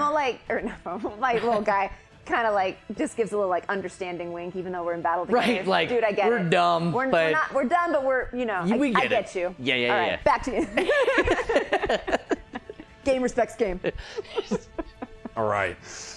You see I don't know Malka why the I'm Fury doing is this. up. My What does master Malka is do? telling me. What's that? What does Malka do? Malka's up next. Oh, nice. Just gonna continue stabbing that butthole. Rude. I can do something about it now. Oh, maybe. sorry, I gotta take all these D8s out. I was like, Jesus, what is all that in there? I'll just leave that over there. And then I gotta roll to hit, right? Yeah. What are you doing? Oh, stabbing buttholes? Okay, so you have disadvantage on it. Yes, you got It's shifting in front of you. Well, it doesn't have any other, like, kinds of attacks, Roll really. with It has disadvantage. that battle then. cry thing that it can do. Oh, what is that? Check it out. The battle cry. Each creature the war chief's choice that is within 30 feet can hear it and not already affected by battle cry gain advantage on attack rolls till the start of the war chief's next turn. And then you can make an attack as a bonus action. Okay, it didn't say that on. Oh, there it is. And one attack as a bonus action. Yeah. And so since you have the bonus action, you could do that. But so it would buff your allies, giving them advantage on attacks for the next turn, while also allowing you to still make an attack as long as you're in range of an enemy. Okay, well, I guess I'll do that. Yeah, let's fucking rage it. It also has a bonus action thing. It can move its speed toward a hostile creature that it can see. Oh. So you have bonus actions with that character. It's pretty cool. All right, sweet. So who are you within 30 of all your guys? Him? No, I don't 30. think so. I don't think you'd get to the Medusa. Yeah. But your beholder would get it. But it doesn't really make attack rolls. So Right. as far So as a I'm like- buff for them, Right. So I'll just stick with Amethyst. double Thank attack. you. Okay. I'm You learning. got it. I'm You getting got it. Nice. You know this is As you're about to stab it, it's amethyst, It's right? amethyst, right? Okay, I just want to make sure. I'm not trying to be rude. Respect, man. Yeah, respect. Just because Respect. we're battling doesn't mean we have to. Exactly. We gotta Yeah. respect everybody. Yeah. All right, so go ahead. All right. So, 18. Is that something you had to do Plus with disadvantage? 6, you would have disadvantage on the attack. So you roll 2d20 and take the lowest. Right. 20. So the wow. lowest. So 18. 18. No, the other one was what? It was a natural 20. But before got that's disadvantage, so you take get the lower. disadvantage. 18, it still hits. Right, so 18 That's was pretty my good. first one, and then I 24 got a- total, yeah. Okay. So 24 AC does hit. It's a D6 plus 4. Unless you're using two hands. Are you using two hands? Yeah, with the spear? So 2d8 plus 4. I was using that one before. Wait, 2d8? Yes, if you're Oh. using a two hand, it's 2d8. Sorry, I thought you said 2d6. 7 and a 3, 10. So Plus 10 and then 4. plus 4, so 14 14. damage to the your displacer, to Amethyst. He has 2 attacks. So do you want to attack him again? Oh, yeah. Yeah. Yeah. It's disadvantage as well, so 2d8. Oh, right. So 16 and 8? So 8 plus 6 is 14 AC. Oh my god. Does that hit? No, 13, huh? Oh, wait, no, it does. Yes. Okay. I was happy for you, so Bree. excited. I was with you. I'm like, oh, good. No. Wait. Oh, No, wait. shit. That's a hit. No, 2d, This place 2d8 has a plus hard 4. time. Okay. Having a hard time. 2d8. Yeah. 9 plus 4, 13. So it takes 13 more. It's okay. I'm not dead yet. Is it less than half? Oh, yeah. Yeah, so it's bleeding pretty Oh, bad. pretty bad. From the spear holes, one in the butt. All PCs, I've been playing Dungeons & Dragons since I was 7. From 7 to 37, everybody's attacking buttholes, bro. And then you play like Dark Souls, and what do? Dodge roll and attack buttholes the whole time. So Bro, that's the strategy. welcome to the realities Yeah. of fantasy combat. I It's guarantee all you the creators butthole of stuff. Dark Souls played D&D first. That's it. All right, so anything else with Malka? I guess just gonna move in just a scotch. Cause still gonna be in. Just step forward, as you're kind of like, I should probably, and you hear the trees like shifting forward toward you. You hear the voice of Bulgara. What say we of this combat? Has it been exciting enough? And you hear like, yeah. And then you hear one guy like, not really. And Come on! you shut up there. Yeah, fuck you, guy. I say, this battle has been quite good so far. Let us up the stakes a little. You see, he pulls out another one of those ganja joints. Okay. Floating from above the trees, looking down on you. Bulgara looks down. He blows the blowing smoke, and the trees bust in even farther, 10 feet. Oh, What, did I shit. lose my green? What is this? There it is. Oh, did I knock it off with my fat ass? son? Thoricus. Oh, actually, this is gonna. Sorry, I know this will factor in for you guys. 10 feet there. 10 feet there. Okay. You see the swarming trees, Thoricus, as you stand on your. I don't know what happened here. Hold on. Yeah, I was like, you're missing a big chunk 4. there, It guy. should be 4 and 4. I'm sorry, it shouldn't be 5. 4 and 4. 4. Yeah, it's 4 friend from all the sides. Okay. So no, nobody actually gets hit. But you see, like, it's very close as the trees start moving. The fact is, these trees are now going to be moving even faster, 10 Shit. feet around, as the walls start crushing in on you. Amethyst, now not paralyzed, looks up. She is a creature, like an animal, and you see a little bit of fear starts going through the shill of her hair. But that's where we're gonna pick it up after our mission, guys. Come on! Oh my god. All right, I think we're going to try during we do take a 10-minute intermission here real quick, guys. We have a bunch of amazing fan art created for the show over the last 3 years. Original music, including this song that's playing right here that I'm going to kill for a second. Thank you, Lord created Grace. by the incredible Sadie Stein. Almost all the music that you hear in the show is created by one brilliant man. And we do use some sound elements from Sirenscape. In the next 10 minutes, my plan is to add 2 announcer characters. One will be Jake, one will be me. Yay! And they will be replacing Bulgara in this role. And so, Oh, kinda he'll like still be Angel Ninja Shouting. Warrior? Totally. Kind of Yes. Oh my So God. we're Can gonna we be we're like gonna the Phantom Menace guy, the two-headed? Yes. See if I have a big enough shirt. But yes, I will, because it's like we've got Jake, we might as well have some fun with him. So Jake, we're gonna get that. We will be back in 10 minutes. Make sure you hydrate, guys. Get yourself some water. Check out all this incredible art. Thank you so much for being here and being along for this fun ride. This has been a blast and a half. Oh, yeah. And we will be back for the conclusion of the battle twixt Shayemira and Thoricus. Woo! See you in 10.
Whoa, cricket.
welcome back, buds, to Weed&d, the pod positive live tabletop role-playing experience. We are monstering some mashes. We're mashing some monsters. Would have been the clear, easy way to say that.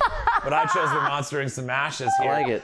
We ran a monster mash. Basically, if you're just catching up with us, I see Dark is in chat. Good to see you, my friend. Nice. And thanks so much to everybody that's been riding along for this wild ride. Gino, I see you. Wild ladders up to all of you. Wonderful buds. Hell yeah. We have been having us a crazy battle where Thoricus Onyxheart, general of a Medusa, a Beholder zombie, and Malka the Fury from our Prologue campaign are battling against Shayemira, her helmed horror displacer beast, and Fomorian. And that Fomorian is doing work. I might have to fight you guys with one of those later. Work. Oh man, it's intense. Man, it has been dope. I think we're probably gonna I just wanted to pulse check with you guys.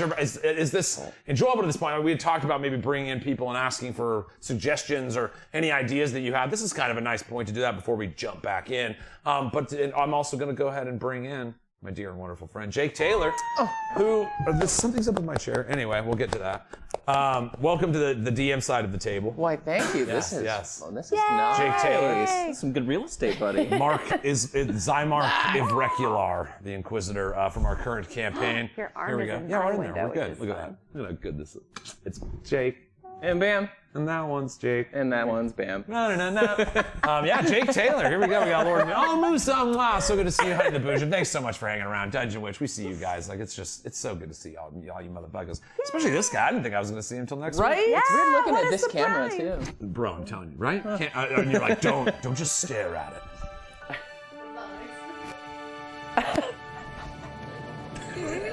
Unexpected. All right. I smell a sit down. sitcom. Yeah, buddy. I am very clean, and he is much cleaner.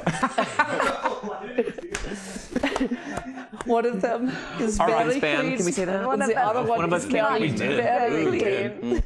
Yeah. All right. So thank you guys for being along for the ride. I'm having fun. It is like I said, it's a fun way for your players to kind of experience a little bit of the DM thing. Like that is like keeping track of several creatures and stuff. I think you guys are doing a great job. And it's like been a fun narrative battle. Like to not see all the eye stuff coming is kind of ironic. Eye things. It's a monster mash, but it's also a butthole What's mash. going on here? Yes. But I butthole match. Goes back. All right. But yeah, I just want to check in with my players real quick. How are you guys feeling? Anything on this that you wish you had known going in that you now know from having done it for an hour? Well, actually, I mean, like, I'm glad that I only knew what I knew because I felt like kind of getting to figure these things out is part of the fun, right? Awesome. So I'm having a blast. Fantastic. Same answer. You just leave. You're like, bye. I'm out of answer. here. No, I completely agree. I mean, I kind of know about the monsters because I fought them over the past however many 20-some years that I've been playing, Yeah, but I've never played as them, so it's nice to see the flip side of that, and yeah, but I should know more at this point for sure. Yeah, a beholder has an eye butthole. Like, if you have to ask, you already know the answer. Right. Yeah, absolutely. In D&D, it has to, because it's like, what else are you going to attack? What, You don't know what about else are you gonna attack if it's not the a butthole? rectal optical It's like orifice. the third eye, but it's But it's a. the turd eye. Yeah. Oh my gosh! Should have just fades to black, and they never hear from The us stink again. eye. Gives you the The stink eye. Gosh, you guys. What? Come on. I'm ladders up to that. That's Hell yeah. I'll do ladders that. up stink eye, guys. Stink eye. Here, I'll roll some stuff too, Jake. All right. Is this announcer Just, bullshit? you only heard it one time though. Yes. So, all right, dudes. I think obviously this we've got quite a bit of stuff going on. I'm keeping track of quite a few things here, and the trees are starting to grow even faster. As you can see, the space in this crushing grove is pretty limited, and the showdown twixt Shayemira and Thoricus will continue. But first, we have to introduce our new announcer character. At this point, we're going to just keep bringing in canon characters from the WeeDnD show. So you've played a few. Which one are you going to bring out, Jake? So we're gonna bring out, this was when we were doing our studio tests. Like they weren't recorded, streamed episodes, but we had like a little mini I campaign. think they were recorded. Were they? Wasn't Nicole in that campaign? Maybe. I was. That is where the year of time that Lucian and Pickles both lost. Stuck in was the that Feywild. They were stuck in the Feywild. And one of those compatriots, a member of the helping committee, was Danger Dupree. Human Ranger. Dupree. And being a ranger, he's probably very familiar with. Curiously, what happened to his neck? So it was a little bit of a little bend and a little. I hope it's like still a little off. Even with healing magic, it never quite. It's always got that crick in the neck. Yeah. Like, shit. We'll give you such a treat. Oh my god, I did that Yes! We'd be watching Aladdin in these parts. 10,000 years. All right. And it was Auntie Bruja. We were fighting Auntie Bruja in her little Baba Yaga hut. Baba Yaga, together, yes. guys. And Yep, the Baba yep, Yaga yep. and the angel, the fallen angel. Weird. Some celestial stuff. Weird. It's almost like Not that all of common. this has been written about by some crazy man. So yes, dudes, we are in the midst of a battle. Danger Dupree, welcome back. I said that I was going to be Erden Meyer, but I just did that so that Drew didn't know that I was going to be Sir Fury, the rabbit knight of the Spring Kingdom. So yes, Come Danger on, Dupree, it is man. very nice to meet you. I look forward to viewing this battle with you. And look at that man over there, Thoricus, was it? Thoricus. You know I can't. Oh, yes, yes, you can. Now you have to roll disadvantage every time. Until you kiss. You gotta kiss. You used to call me security, and you thought it was so. All right, so I don't get it, but I like it. I like your banter. It's fun. I like your last name, Dupree. Thanks. Thank you. All right, so guys, what do you say we jump back in the You'll stand in the midst of an arena, surrounded by the encroaching trees of an enchanted forest that bears down on you by the moment. Oh, danger. Quite a scary situation. Indeedly. Look at them trees. Those trees mean business. I'm eyeballing that fine oak over there. I think it's got some arms on it. Are you attracted to that tree? We'll get back to that. Yes, we will. Oh, no. You look around, and now the looming trees, the faces of the many trees that are crushing in, all seem to be staring at your monsters, and with ill intent, as if as they get closer to them, there may be something that could happen, maybe. Oh no. I feel like these trees are not vegan. They're treegan. They keep coming. They keep coming. All right.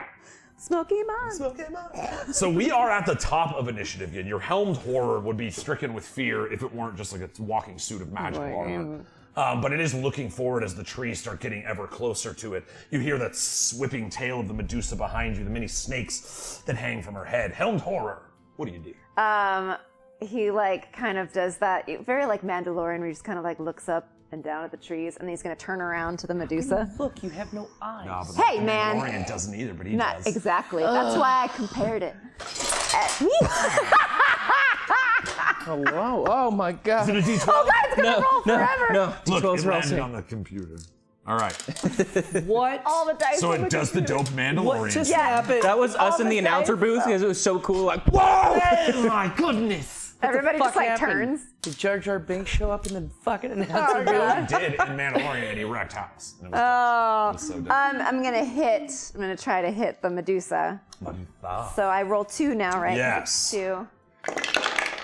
I got 1 is a 12 Plus. plus, Is it 6? Plus 6, so 18. and the other one is a 9. So 50. Yep. Both hits. Both hit? You're using it one-handed still, so I am still. 2d8 plus 8. 2d8. Oh. that suit of armor's going to hit that one. It sure darn well looks like it, don't it? You said 2d8, right? Yes. Okay. Do you have my current hit points correct? It was like 38. 9 or 38. Oh, you're waiting on me. I have a 5 and a 7. Okay, so 12 plus 8 is 20 more, so you are at 18. Medusa. Ooh. Helmed Horror strikes with this crackling pink energy sword, striking it twice. Do you have anything else? So he strikes her, and then he like, his head is turned to her. Well, he like walks forward. Oh, dope. Never takes his no eyes Never. off. How many do I do again? 30. So. All right, so it does walk out of your threat range. So you do get 1 attack of opportunity on it. Yeah, just watching that head turn really makes my neck hurt just a little bit. A 2! It's a 9. Probably not. It's a 9. No, I mean, it's- I can't read, yeah. Yeah, I was like, That's a 9 for sure. Yeah. 9. What am I adding again? Whichever attack you're using. So. Oh, does a 9 hit? A 9 plus. Plus, that's what I'm saying. What do I add to that? Whichever attack you're using. Oh, fucking! I'm an idiot. Probably the sword. Plus, so plus 5. Well, they're all plus 5. So snake, sword, and they're all longbow, plus so they're all plus 5. So 14. 20 AC. Yeah, I was like, come on. Bounces off the armor. He just like, because his head's like this, and he just slowly moves forward. I'm done with you. Done with you. I don't lie. He's not taking any of that now, is he? No, I don't think so. All right. If that's the end of the Helmed Horror, it is the Medusa, bleeding pretty badly. What do you do? Well, I guess since I'm behind the big guy, let's just go for that one. I'm just gonna do damage where damage is due. Do you want to try moving around and doing the eye thing again? And still attack while staying in its attack range? Yeah. Sure. And you enter and don't exit the horse, so no AOs. Right here, Yeah. I guess? Yeah. Let's do that. You know, your big snake body. Oh yeah, I'm scoops you super around. limber. I'm super limber. All the little snakes laugh. All right, so you see the Medusa, kind of bleeding, spilling blood as she crosses as the trees kind of menacingly looking upon her. You see the crowd can smell the blood as well. Can the trees smell the Bulgara blood? just like, yes, we may have our first loss of the season soon, friends. You know, the crowd cheers in support. Those people really like this. Yes, it's good. Yes, Bulgara. Oh God, that one's a 2. So the thanks for 2, calling that one. Oh 16. Against the Fomorian. 14 is my.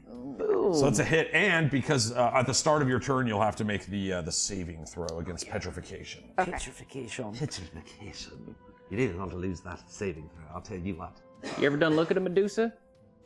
No, Me neither. No, exactly. Make Medusa jokes. You are too much. All right, so let's go snake strikes, I guess. Yeah. It's the snake hit. Remember that you've already. Oh no, because this one you don't know if it's immune to poison or not. It does have the big whammy for the. You get 1 snake. I'm sorry, 1 hair and 2 swings with your sword. Oh, okay. So you would have 1 more attack, right?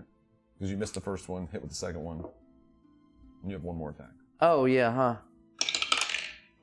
And then 16 for 21. That's it. So yeah, both. So what? You missed the first one. Yes. So the first was the snake hair. Snake hair misses, and the 2 short swords. Okay, so that is 2d6. Yeah, plus 2d6 2 plus 4. or 4. Right. Oh God, 1 and a 2. Oh Jesus. So you take 7. It is non-magical, correct? It doesn't matter Oh, for him. that's Short right, sword, that's yeah. what I'm Yeah. for. Yeah, so yes, it's the not Medusa magical. stabs into the Fomorian, inflicting the strike and setting the gaze right in the eye of the Fomorian. So it's 7, you said? 7 total, yes. And then is that the end of the Medusa? Yes. All right. So again, after having been attacked, it is the Fomorian's turn. What do you do? I have to do my saving throw, right? Make your saving throw. Yes, against petrifying gaze. I rolled a 17. That'll work. And then, Oh. yeah, 14. that's already What, do I passed. add anything to it? Well, it doesn't matter. It was a 14. It's already Oh, so, passed. yeah. got it. Yeah. Okay. I mean, you do, but it doesn't matter because you already passed. Oh, great. Okay, I got it. You I do understand. add, I understand. but you don't need to. But I don't need to do it because I got a 17. Exactly. And I did already- good. I did a good job. You did good. Good. You did okay, good, kid. So I'm gonna do the same thing again. Okay. So I'm gonna do the evil eye because you're Evil looking eye. right at me. Here, I'll show you this thing too, because it's like we're just looking at it. It's like, oh my gosh, it really is just 68 psychic damage. Oh. And then that enervation ray was 88. We've been rolling a lot of d8s today. All right, so it can see the Medusa, and it makes a DC 14 Charisma saving throw. Nat 20. Oh my God! That's a pass. That's a crit hit also. Oh, Yeah, we've For a crit. blasting that Jesus. I guess that's true. Big Papa's coming out, so. Shake off the dust, but Yeah. Trusty Dusty. Ooh. But I'm surprised. Shayemira, you keeping up with them crits but though. so it says the half still damage takes still, half. right? You still take half of my damage. Yeah, so let's see if it's hit me because you could still kill it. Oh, 100%. Okay, here we go. I got a 2, Okay. a 5, Yeah. a 1, Yeah. a 7, a 2, and a 7. This is bullshit. Every time 24. different cards. You take 12. She's at 6. And here comes the Great Club. So And yeah, you I'm see the gonna psychic energy, like all the blood is being pushed even more. All the snakes' little noses, I'm sorry, Tom, their noses are bleeding. They're all vibrating from this energy inside their mind. All of their boops are bleeding. You're a monster. I rolled a 15. So 24 AC, that's Yeah. a hit. That- 88 plus and then 6. I do 3 of these. So unless you roll Even six. like 3 ones, Even six. yeah, still. I got a 2, a Yeah. 7, and a 2. That's So 11 plus 6 is 17. oh yeah, plus 6. Duh. You feel the energy in the air, Henry. You haven't quite experienced this. You never went to fighting pits. You've lived a rogue's and assassin's, like a scout's life. You know, you've spent a lot of your time alone. But you've heard of these gladiatorial arenas. And you can feel this energy in the air that the first kill is about to be struck.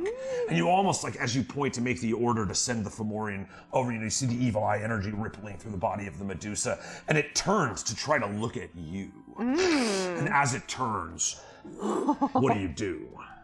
3 of the faces of my fallen women, these like mothers and daughters, emerge into the arm to hold on to this strength to then do the final blow. Swinging with the power of 4 lifetimes, you see you eviscerate the Medusa, smacking literally across the ridge of her face, and her cursed eyes splat out the other side. Nice. Because eye stuff is what's up, and I have eye Eye stuff is what's up. Eye stuff is what's up. What's up? So that, do you have anything else, FOMO? So Medusa's done. Medusa's Hear done. the crowd. Oh yes, Bulgara! Purge your hatred! So I have my move still. So the creature steps forward and gently picks up the Medusa. I don't think this is going to be as nice as it You see sounds. the shifting arms, those same motherly arms, you know what I mean, of the 3 women that manifested. You see them as if picking up a child. All of them kind of cradle the body into itself, and her snake body falls limp in its arms. Yes. And because it's like this like morphing energy, it kind of just like morphs around the Medusa to like kind of give it a burial, because it is trying to be kind, because it's the women. Okay. So it is as like, nice as women. it sounds. And it's just trying to be respectful for the warrior that Here comes the Medusa body. was, and the epicness that she brought to the battle, and she did not falter. She just, her time is up. Well, you watched the episode. She was kind of a bitch. Like we tried to save her, then she turned on us. So we're like, well, fuck you. Yeah, man. That's early on. You have to teach new players that it's like, oh yeah, by the way, like people, they'll just Yeah, they're they will always just looking out stomp for on your themselves. fucking heart. Yeah, you have to have some people that are trusting and believable. Otherwise, it just Yeah. ruins everything. Just ruins it all. So where would you like to take this body? Ew,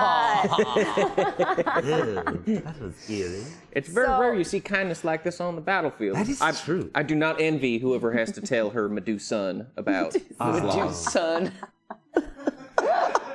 Can you imagine the Medusa sorrow? Get out. So the creature just kind of takes the body and lifts it up over its head, and then gently, Sorry, I couldn't. Just Actually, though, I kind of want to do that. Fist In like an its act of butthole. its final mercy to put it out of its misery, pulls it up and as quick as it can, pulls it down and smashes it against its knee. You see the Formian's hands rip the skin off either side of this Medusa as it slashes on the ground. You know, that righteous fury of those death souls that help manifest this thing kind of do lead to a chaotic energy, still showing of respect Yes. to remove it from the threat, not let the crushing trees consume it, but rather bring it to the center of the battlefield. And then the point where, you know, is the most safe for your liquidated body to rest. And That's then, just mercy. Yeah. Getting your skin ripped off, ain't that how we all want to go? right. As a rabbit, I am quite worried about that. Actually. That's like half of the thing that people do with that. Stick with me, Bunny Man. I'll keep you safe. Oh, danger. Snake really don't got no parts, but I guess that'd be his knee. I guess it'd be his knee. and then just move closer to center. All right. You know, it's like doing the math. Like eyes are looking in either way. You're like, okay, but you are free of the zone of movement. Right. Which brings us to Amethyst, who's no longer I've had to check to make sure if it was alive. No longer Amethyst paralyzed. is alive. No longer paralyzed. Ill alive, Full is alive. displacement. What do you do, Amethyst? Amethyst wants to attack the dude that was stabbing her. All right, Malka the Fury. So I roll one of these. Two. I believe two attacks. tentacle whips, yes. Both +6. So I got an 18 plus 6. 24. And then an 8 plus 6. 14. The 24 hits. 24 hits, Okay. D6 plus 4. Plus another D6 piercing. So 2 of them. Yeah, it's bludgeoning and then piercing.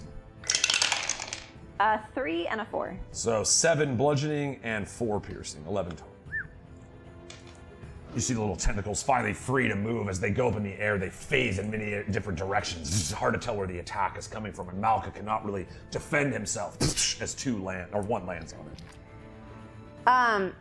Because of the state that she's in, I'd like it to be a little more epic because she feels like this might be the only thing she gets to do. Do it. Let's go And there. because of how cruel he was to her. So she whips around and stares him, and with a low growl, she gets all the energy that she still has within her and just smashes him as hard as she can. All right. Give me a competing strength saving throw. So 1d20 plus your strength modifier. You know, sir, I think this kitty's got claws. I don't know. 14? I have a 3 plus a 4. All right, so you see, the tentacles wrap around you and almost dragging you back toward the tree line. Where these menacing faces stare down at you with magic intent in their eyes. And you, however, Malka the Fury, can call upon the Raka, breaking out of the grapple effect. But I was going to let you kind of try to throw him into the And woods. she got to try, and that is dope Yeah. as hell. Yeah. And again, Malka the Fury was the warlord for a reason. He's fighting 2 tentacles that mirror in 4 places, and he's still managing to free himself and stay away from being grabbed and pulled in. But the sorrow, the energy reaching out from the displacer beast, now so wounded, unable to actually overcome the great strength of Malka the Fury.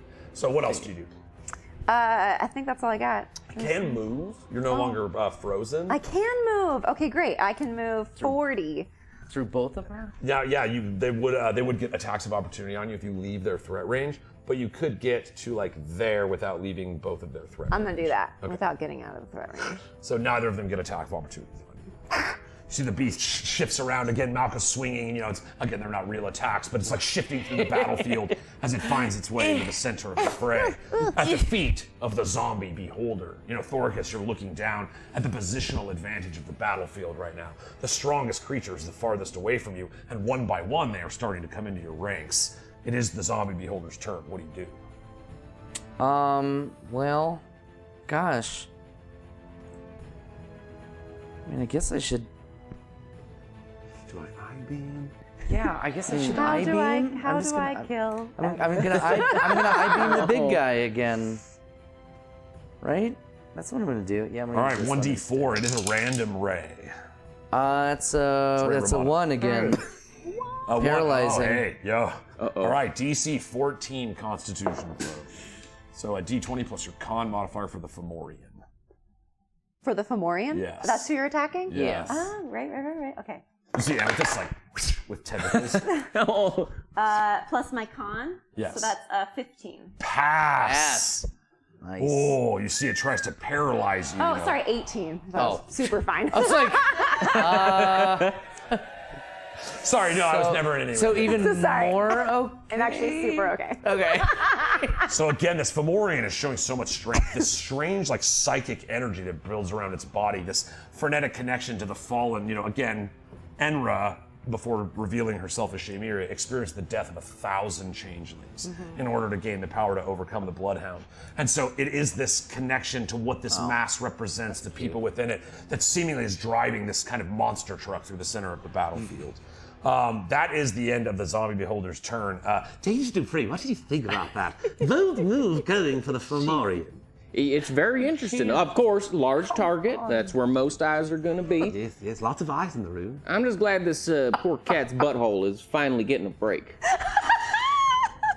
So am I. I'm so excited. Just get away from I'm so happy that it's going to continue. That I think that it's been doing is ridiculous. I need one of those myself. All right, Malka the Fury. You've just been attempted. You're struck by this Medusa that you, and then Amethyst that you had pinned down. Not Medusa, the Displacer Beast. But it is your turn, Malka. What do you do?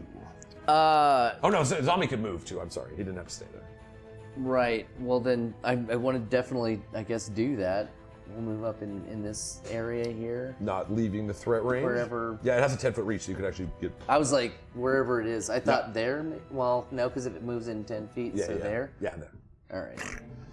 You see the undead beholder, the 38 of them in the crowd. Oh, He's moving!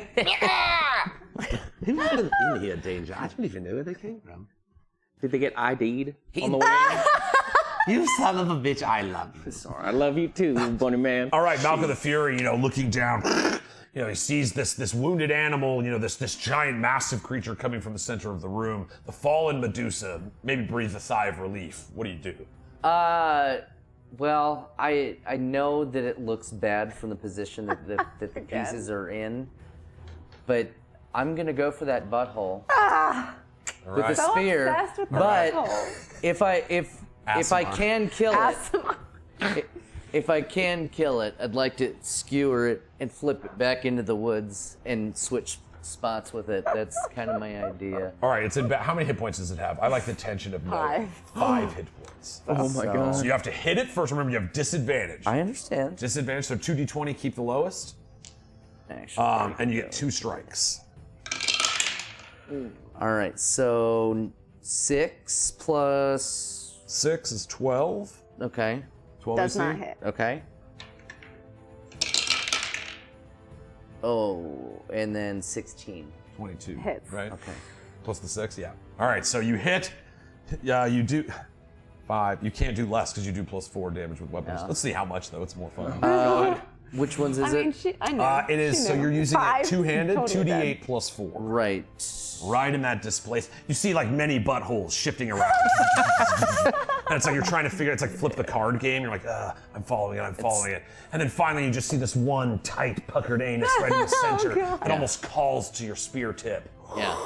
How much do you do? Poor cat butt. This is a poor 13. thing. 13. And Shayemira, you look as you just watch a displacer kebab. I just wanted to howl. Music, it was the perfect time. Go for it. As What do you do? like I said, just going straight for that butt. I'm like, you turn your back on me again. You knew what I was going for the whole time. Just going in for it. Ow! It's like a hot dog on a stick, bro. It's still shifting around. Yep. Though. You're like, whoa, this is dope. But then as it's coming down, just flip it around behind me and into the woods. Just fling it on back there. Me and like, enjoy that. I think you have an unhealthy butthole addiction. I've heard there's buttholes anonymous you can go to. Okay, I have a question. Is there a healthy butthole addiction? Yes. I believe I have There a is taste one. of Just so, addiction. I just want to know, is there a healthy one? That's the last. Jesus, get away from me. You hear like one guy in the crowd. There is. I didn't think that happened. It's just a butthole. Yeah, what are you talking about, bro? Sorry, butthole. I'm from I didn't see you buttholes. there. Playing in the buttholes. Next to the Lord Asimar, Butthole. who's just like, it's pretty common. Actually, yeah. Baron It's Butthole. pretty cool. Yeah. All right, you see, you skewer the body of this displacer beast, and then finally the shifting tones of it start just slowing down, the vibration gone. You're like the end of a movie, you just kind of slick it off of the top of your spear as it launches, and you see the trees, all the mouths of the trees start opening with vampiric teeth. Tendrils of wood and vines lash onto this creature, and it's ripped into pieces. The blood that spills down is caught by leaves that is then fed into these mouths as they pour up the faces of these trees that are looming in on your monsters. You see the seditious trees start laughing. You hear this cackle all around you, and the crowd is on their feet. Yes! As blood leaves go by, and they're like, oh, God, it's the one thing. It's the blood And leaf. I go, Blood leaf. everybody's got to eat, and I have the sandwich up. Feed me. You see Thoricus growing ever closer. So much closer. Only, what, 70, 80, 90 feet away from you now. The strange sandwich on the horizon, which from far away, it's like good from far, but far from good. You're like, oh, yeah. Is that a that's McRib? Yeah, well, Oh shit! Is it? it should have just been the McRib. That's canon now. All right, so yes, it is, however, after Malka. Oh, what do you want to do with Malka? Oh, well, like This I thing's said, gone. yes, yeah. So Eaten like and stab it and like pieced by the trees. throw it in there, and then just move right up here beside my boy, but not within the threat range. All right, you see the Medusa on the ground looking at you, and you're like, and Malcolm just can't not get turned to stone by the Medusa. Yes, just as I planned. Oh, Curie, I missed Now we're that gonna guy. play Foursquare. What's up? Oh, that's good. Poison. Poison. No poisons. All right, so that is Malcolm. You got anything else? No, sir, I don't. All right. Trees. You look up, and as the blood-soaked mouths of these trees start ferociously desiring the sweet meal of your bodies, you see the tree line starts coming in even closer. 1, 2, 3, 4, 5, 6. Close on their back. It is the looming walls now taller all around you. It seems like it is nothing but these savage faces. You start seeing the same tendrils, the tentacles of wood, the leaves of blood that split down, start reaching out toward you. You see the beholder zombie. It's the first tentacle strike. 12 AC. Negative. It whips by and it's just like, and you hear 38. From the crowd. As it misses its first strike. So stealthy! Nobody else is within the 5-foot radius. So it is only the zombie beholder that is struck by these tendrils. But now the forest is reaching toward you. Helmed Horror, what do you do? So he's gonna take a step forward, kind of over this Medusa to get nice and close to this guy. We can move that if you want. Yeah. No, Medusa can stay there. I know, but She's just a puddle Just of goo. there. It's It's easy just to get goo. around. We just go around It's not her. even difficult to it's on remember. account of the goo. On account It's of on the goo. account of the It's on goo. account of the goo. So I get up right next to him and I'm gonna hit him. All right. Because, why not? Malcolm? She's going to try. The suit of armor's done some work She's before. gonna Let's try. see. So I rolled a 12. Plus 6 is 18. Yeah. On Malka, right? Yes. Yes. Yeah. And then my other one's a 6 plus what? 6. 12. 12. No. Okay, so one hit. 1 hits. Okay, and then so I roll 1d8 1d8 plus 4. Plus 4. See, I think the Fury is So I at a got a disadvantage for this. 3. Armor has 7. no butthole. That is true. Armor has no butthole. What if, who buttholes the butthole? Who buttholes the butthole? I'm sorry. This is the diary. The age-old question. Yeah, it is. And the sandwich is even back. Who buttholes the butthole? No. Who buttholes the So yeah, 3 plus 4, 7. All right, so 7 damage. Okie doke. All right, anything else? You step up, the big suit of armor crackling with energy. It seems like most of your psychic energy is almost imbued in the Fomorian right now. Like it's just so powerful and strong that it's you're navigating around the others, but it's really now rich with strength because now you're not controlling a displacer beast anymore. As the vision of Amethyst being ripped to pieces by these evil trees lingers around you. Evil trees. It's actually the Fomorian's turn. So the Fomorian is going to try to do the evil curse eye thing on the beholder. All right.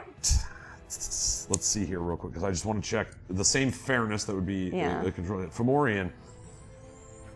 Magically forces a creature it can see, so it doesn't require that seeing you, but you can see it. And then the once per day curse of the evil eye. With a stare, the Fomorian uses evil eye, but on a failed save, the creature is also cursed with magical deformities.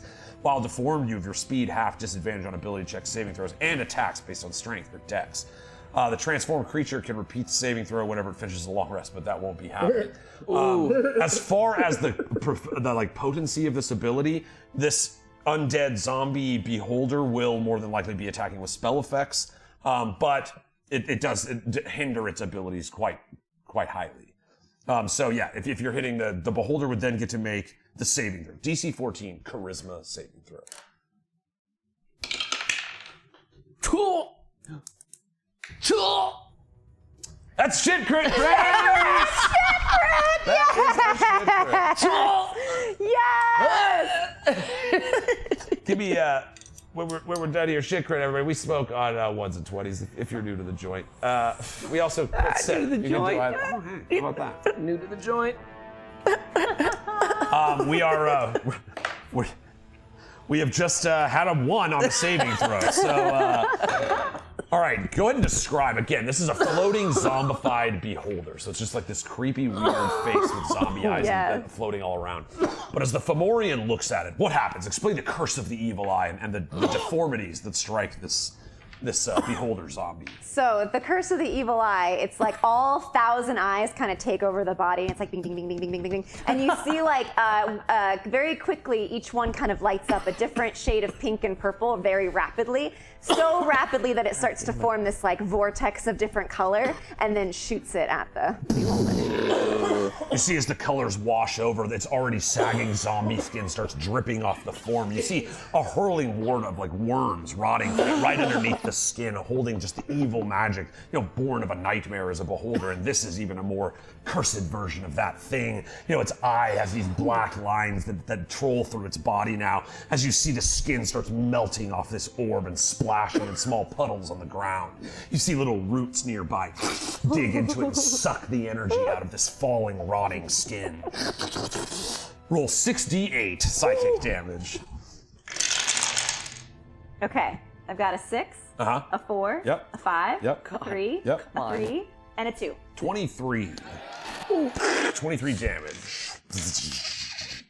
And again, now you have disadvantage on your speed is halved, disadvantage on strength, saving throws, or dexterity stuff. So saves, dex, anything that's strength or dexterity, which includes, as you just noticed, grappling. Like if you want to like throw it, it would be harder for it to succeed those kind of choices. My speed is 0. So your speed is half of 0, and the show just turns into that. Right, I'm like, Oh, where are we? where my math, Hello, I am Bulgara. where's my math guys at I don't now? have any monsters. Does anybody have any monsters? Well, no, my speed is already 0. So yes, half of 0 Right. is still 0. So Still zero. you're still. Wait, your speed is 0? Yeah, but I have a fly. Oh, your of fly 20. speed. It's still that speed. Oh, okay. I was now like, 10. Speed, whatever your It's now down to movement 10. You can move 10 feet. okay. I was I like, factor in with this battle. Yeah. is, which is all right. scary You see, because like- of those trees. Ooh, look out for them trees. Look at them trees. Disgusting. Absolutely wretched. Yes. But that's what we came here for. Isn't that right? Yes, Fun for the whole family. Oh, yes. I hope all your kids are watching at home. monster fuck rally. Big water, we're coming for you. All right, so the Curse of the Evil Eye has landed. That's a once per day ability that does not come back until you short or long rest. And you've done a bunch of damage, but you still have a great club. Yes, I'm gonna hit you with the great club. You hear that familiar swing, that hurl through the air. Shit crit. Yeah! Give it and take it. That is unfortunate though, since I just stopped coughing. Really funny. All right. Yeah, thanks, guys. This has been a fruitful evening. Well, it's great because they're like very similar looking like things, right? And it's like ha, and now it's like aha. It's like nah. Nah, Nah, man, that ain't me. I just play it. I just play it. All right. So, that was fear, FOMO, right? Yes. Anything left, the great club misses. Yeah. Just whirs through the space. You see it just splat some of the skin off, but it's already rotting off. So now like- it's just like gross zombie beholder skin on your club. Yeah. Gross. No, Fomorian. Which would be Amethyst's turn. So you hear all the many pieces of her being digested by the trees. And it's the zombie beholder's turn. What do you do? Oh, I was like, wait. I think you said it was Amethyst, but I was like, Oh, Amethyst is dead. gone. Right. He's dead. Like Medusa, they're both dead. wow. Bitter party of just yourself. Oh, I wasn't bitter. I'm just letting you know that one of yours is dead too. I wasn't saying it like that. I was like, I legitimately forgot. That you flung her into the forest She's and dead. killed her Brutally through her murdered. butt. Through her butt, no less. All right. I guess that happened. Let's go to the If we're gonna say it happened, it Go to happened. the recap. You're pretty adamant about putting that in her butt. Like, All pretty- right. Well, then let's. I'm gonna give you the eye. The eye's back. Here it's the eye show off. It's the eye show Medusa off. was the warm Show up. up. Fucking one again, paralyzing. One again, make that Jesus. DC 14. What is it, con save? Con, yes. Con. DC 14 con save for the Fomorian. Oh. I have an 8 plus 5. 13. So close. You see, building with psychic energy. What does the paralyzing ray look like against this giant Fomorian? Again, I did it like the first time, right? It's just gonna start shaking itself, or vibrating all around. Worms are dripping off. Eyes gonna roll back inside of its head, kind of this yellow, pussy shit coming out of it, and then it's gonna like freeze time a little bit and rewind it and keep it in that weird VHS with black squigglies. Yeah, the little squigglies. Yeah. Yeah, you see the Fomorian, a strong creature trying to shake it off, but is unable to, as was Amethyst in the time before. The paralysis beam has struck true. Anything else for the zombie beholder? Wait, could I have moved on my turn still? Because we just jumped right to the beholder before. Oh, yes. Did I? Oh, I skipped your move. I'm sorry. That's okay. I just want to move a little more center. That's all. Fair. That's fair. all. So, like, You're pretty center. Yeah. Oh, that way. Yeah. I was like, I'm like trying to get away from these yeah. trees. Okay, but yes, my go on. tower I'm got in my way. paralyzed. Got it. Plenty of room on that side. all right, so what about the zombie? Well, zombie beholder. You have a 10 fly speed right now. Well, then, yeah. Did I take any damage? No, I'm just paralyzed. Just paralyzed, right? I mean, can we move Medusa? Does it do damage? Yeah, I no, know you that can she's move there, Medusa. but You can move like, Medusa. She'll always be there. For the math's She's sake always of it, there. Move her. I'm gonna. Oh, jeez, Louise. Yeah, I can mash up in there.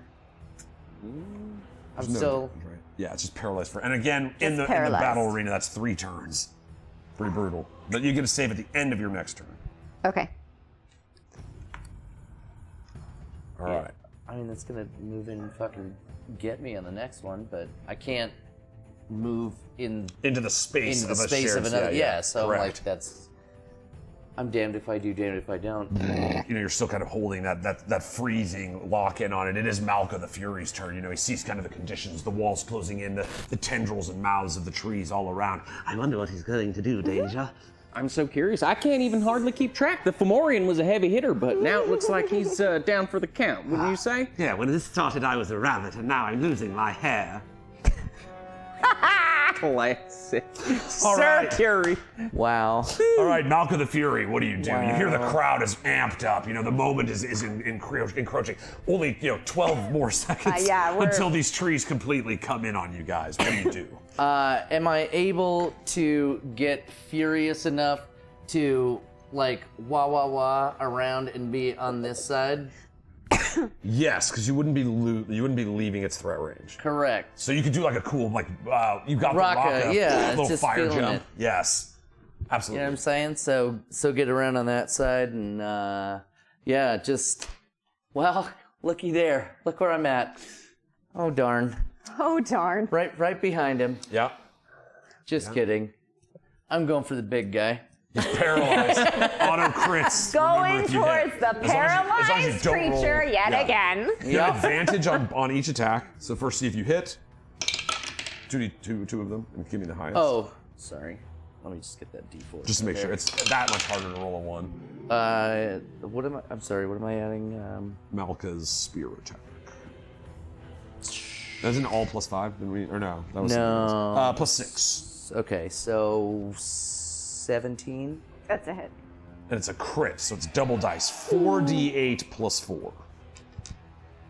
It's been a good day to be a D8. Yeah, Lots of D8 action lot of today. D8 I's and D8s. ID8.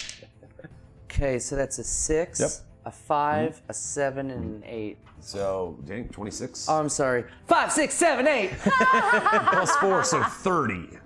30? 30 piercing damage to the Fomorian. And that's one attack. You Why still have didn't I another do that one. the first time? It was You still like have another. Remember, it's advantage too, so roll 2d10. Oh, right.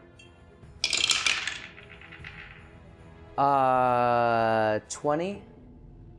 They see that's a hit, That's a hit, so yeah. 48 +4. Ooh, bringing the heat. Oh, that one's not nearly as good. That's 1, 2, 3, and 3. So 9 +4, 13 more. Malka is done, and you hear once more, Bukara leading the crowd. Are you entertained, friends? Have you enjoyed this battle? I Yeah. really like that guy. I must say, he's quite a public Very speaker. charismatic. I he wanted really to say, knows how yeah. to. You all command thought the I room. was going to go for that other guy's butthole. I'm not. But See? you went for the paralyzed guy still. Okay, so I go against paralyzed people. That Oh, jeez. you guys didn't shame me about that before. There's still time. Unfortunately, There it is. So we have gotten to. I'm sorry. I just want to make sure it's fair. 1, 2, 3, 4, 5, 6, 7. Yep. So here we are. You know, the trees continue closing in. The faces, the teeth in their mouth start getting sharper. The wood around it starts, you know, in the cracks of a brown tree where you see little veins of white or black. These are the maroon color of blood as they start seething in on you. Wherever these trees are from, it's probably a pretty bad place. You see the devious faces and the dark magic starts reaching out because everybody is within range. So here we go. Zombie Beholder, 17 AC? Shit, yep. Boom, you take 7. Okay. Fomorian is paralyzed, so it's double advantage plus 13 AC. 14 AC. That's what, that actually misses the Fomorian even though it's paralyzed. Oh my god. And then the... What? This goes to Malka the Fury. 19 plus 5, 24 AC. Malka takes 6. Okay. And then the last one to strike is the Helmed Horrors. They reach out at the armor. Shit, crit. Yay! So, miss on the horror. Boy, it's a good thing luck's on my side. You see now that the trees now are all around you. The larger creatures in this arena realize that at the next movement of the trees, they will be consumed no matter what. If you are a large creature, there will only be 5 feet of space left. So eliminating your adversaries by whatever means possible is highly encouraged. The trees have finished. The crowd is humming. The announcers are staring into each other's eyes. Lovingly. And we see Longingly. what might end up the last round of this ferocious battle. Oh. Helmed Horror, what do you do? I'm gonna hit the whatever that little guy is. Little guy. I got a. Hey, I'm big enough. What are you talking about? I'm sorry. What do I add? I have a 13. I rolled a 13. Plus 6, 19. 19, and then a 12. I rolled a 12. So 18. Yep. Do they both hit? 2d8 plus 8. 2d8. 2d8. A lot of d8s, I'm telling you. Yeah. That's how you know challenge ratings are like that. I got a 3 and a 2. So 5 plus 4 is 9 damage. The Helmed Horror, you know, looking. I will give each of you like an attempted grab, throw interaction with the trees, and this will go to every character. So initiative kind of helps out in this one. Okay. Would you like to have him do anything? Try to push people into the trees? I would, yes. Or anything, grapple them. He could potentially try to jump in himself, which would probably give him a little bit of advantage. But again, it'll be competing strength checks, and there's a lot of strong people in the room.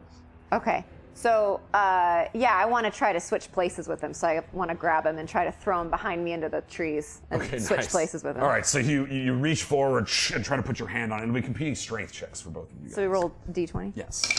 And then add your strength. 10. I got a 9. You see the hard, the iron fist of the Helmed Horror reaches out. game respects game. Pretty close. But Malka, you deflect the strike away. You feel the tremendous I'm so strength. furious. Yes. And you see the Raka beating, the Firebird burning behind his eyes as he rejects the attack of the Helmed Horror. It is FOMO's turn. So I have to do a saving throw? Yes, because you're paralyzed. Yes. Hey, you hate to see that. You know, the trees probably. I rolled a 17. That'll work. That'll do it. So you will be free, but you lost that turn, unfortunately. Yeah. So the paralysis coming through. It's supposed to be for a minute. That's seriously just forever. Yeah. That's why we do the 3-round limit. No summoning other monsters, no plane shifting. It all stays in the There's some rules, but we'll talk about that at another time. So here you go. It is FOMO. You are, unfortunately, your turn is done. All you can do is look back at the trees that are kind of staring down upon you with hunger. That is Beholder's turn. Oh, okay. Beholder. Then it started right there. It was really something. It was really special. Now again, does Ire work on the eyeless? Yeah, because it does because it's not Medusa's is like specifically to see them. Like, you're just looking at them and shooting a beam. At them. Right. So yeah, I would. I'm just gonna double check, but yes. What's the curse doing to you? Anything? The eye curse that I put on Half you? speed, disadvantage on strength and dex stuff. Cool. So yeah, no, none of it. Just must succeed. The target can repeat the same. But yeah, the only thing that it had seeing is the Medusa. Okay. Then I'm a Ire you. Ire D4 for random beam. 3. Ooh, that's the big whammy. DC 14 Constitution saving throw. Ooh. Who are you doing it against? The This. The Helm Tor. Yes, thank okay. you. Sorry. So what am I doing? I'm sorry. DC 14 Constitution saving throw. So I got a 13. All right, 8d8 damage. Ooh, there it is. It's a nice round number, though. Chat mentioned the ASMR of all those dice. Yeah, it's 8d8 nice. sounds good. It sounds good. Okay, so I have a 2, a 2. So what is this that's happening to me? It is a ray of innervation. Which is what kind of thing? Necrotic damage. I'm immune to necrotic damage? All right, you see the innervation ray, all that damage just beams into this hateful, enigmatic, disgusting man. You know, this figure that massacred most of an entire race. And in this darkness, as it tries to reach out to it from its undeath, That's what you get for rolling. just absorbs the necrotic damage. Just a little. Anything else for the zombie beholder? Does it have a butthole?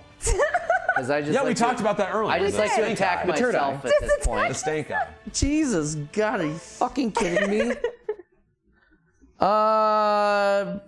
I mean, that's my action, right? And there's no room to move, so There, you have no space. That's to what I'm enter saying, the it's zone. Well, like, you oh. can move to the other side of the Fomorian, but that doesn't put you in any better of a position. that's what I'm Can he, saying. though? Yeah. Is there enough room for him to do that? That's what I mean. I'm like, Because he's pretty wide, right? I mean, you're A tree could grab you. compelling And point. I would say. so I'll just stay there. All right, so you see, you know, it is Malka the Fury's turn. You know, he's looking around. He's no fool. He's kind of watching these trees behind him, trying to get at him as they start beginning to step in. There is a spot he could reach where he would be safe as the collapse occurs. No, there's not. The Fomorian is in the way. Yep. Shit.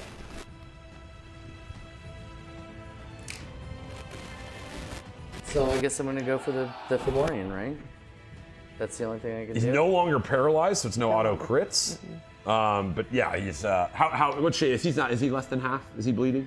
Less than half of his damage. Hold on, I have to do math. Yes, he's less than half. Okay, so he's bleeding. So of the two targets, he looks the most tuned Yeah. up. So,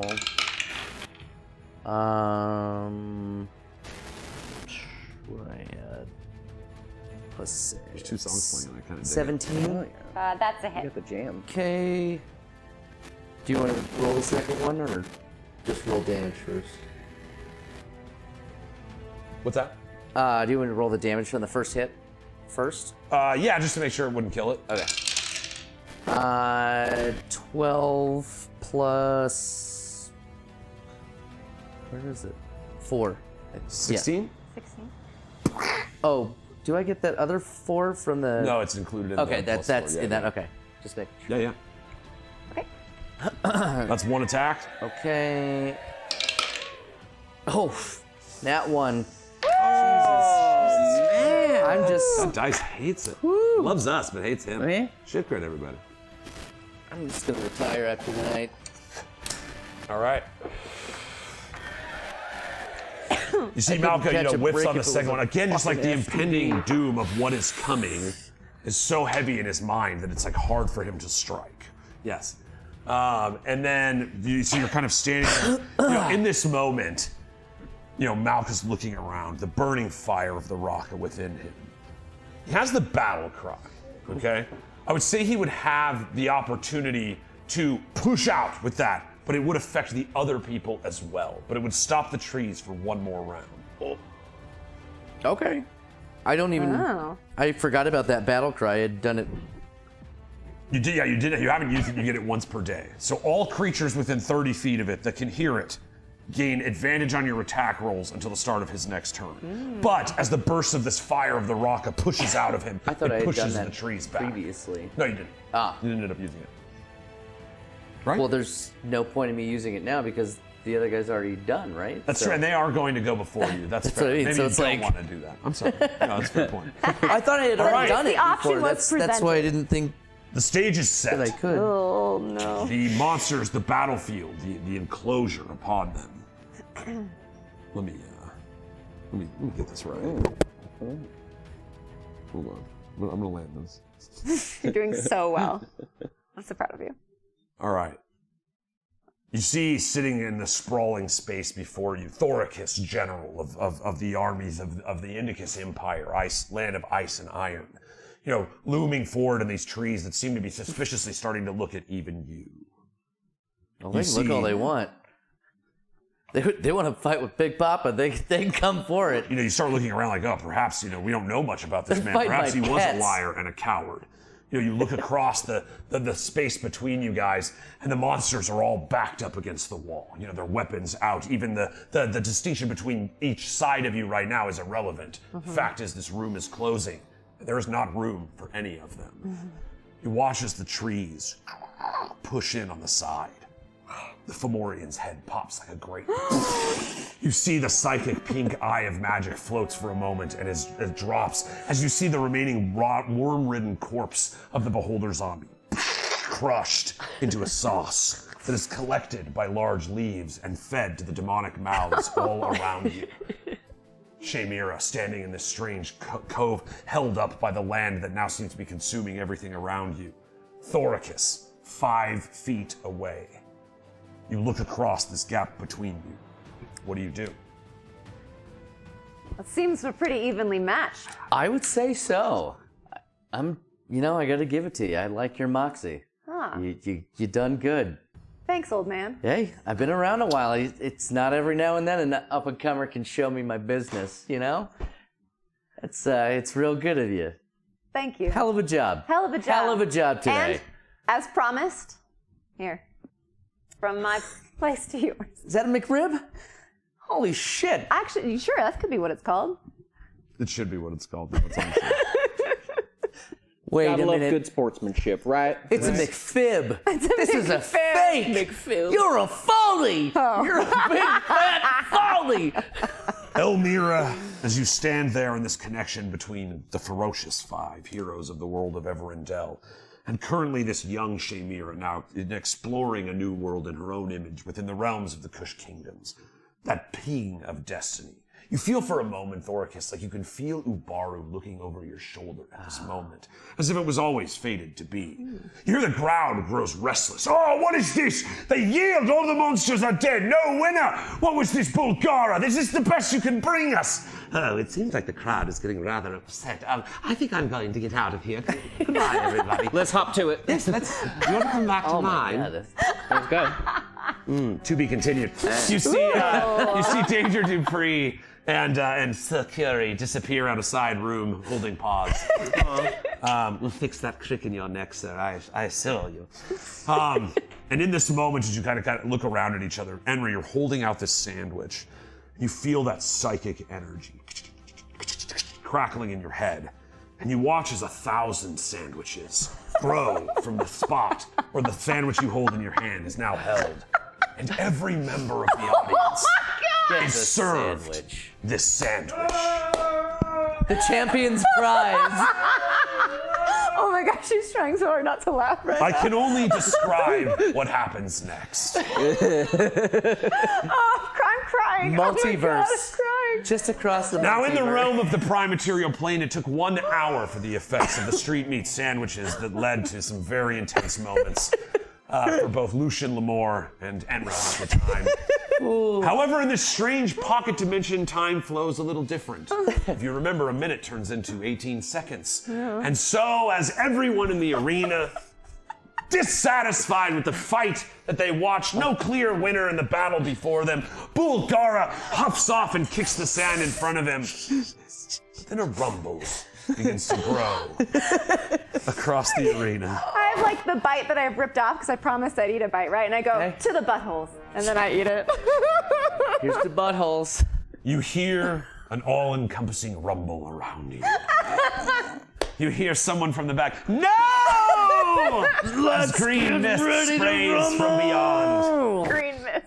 And in a torrential flood of diarrhea Oh my God. washes from every member of this audience, splashing each of you into your own portals to be returned from whence you came. Reminds me of my home, Pulpe.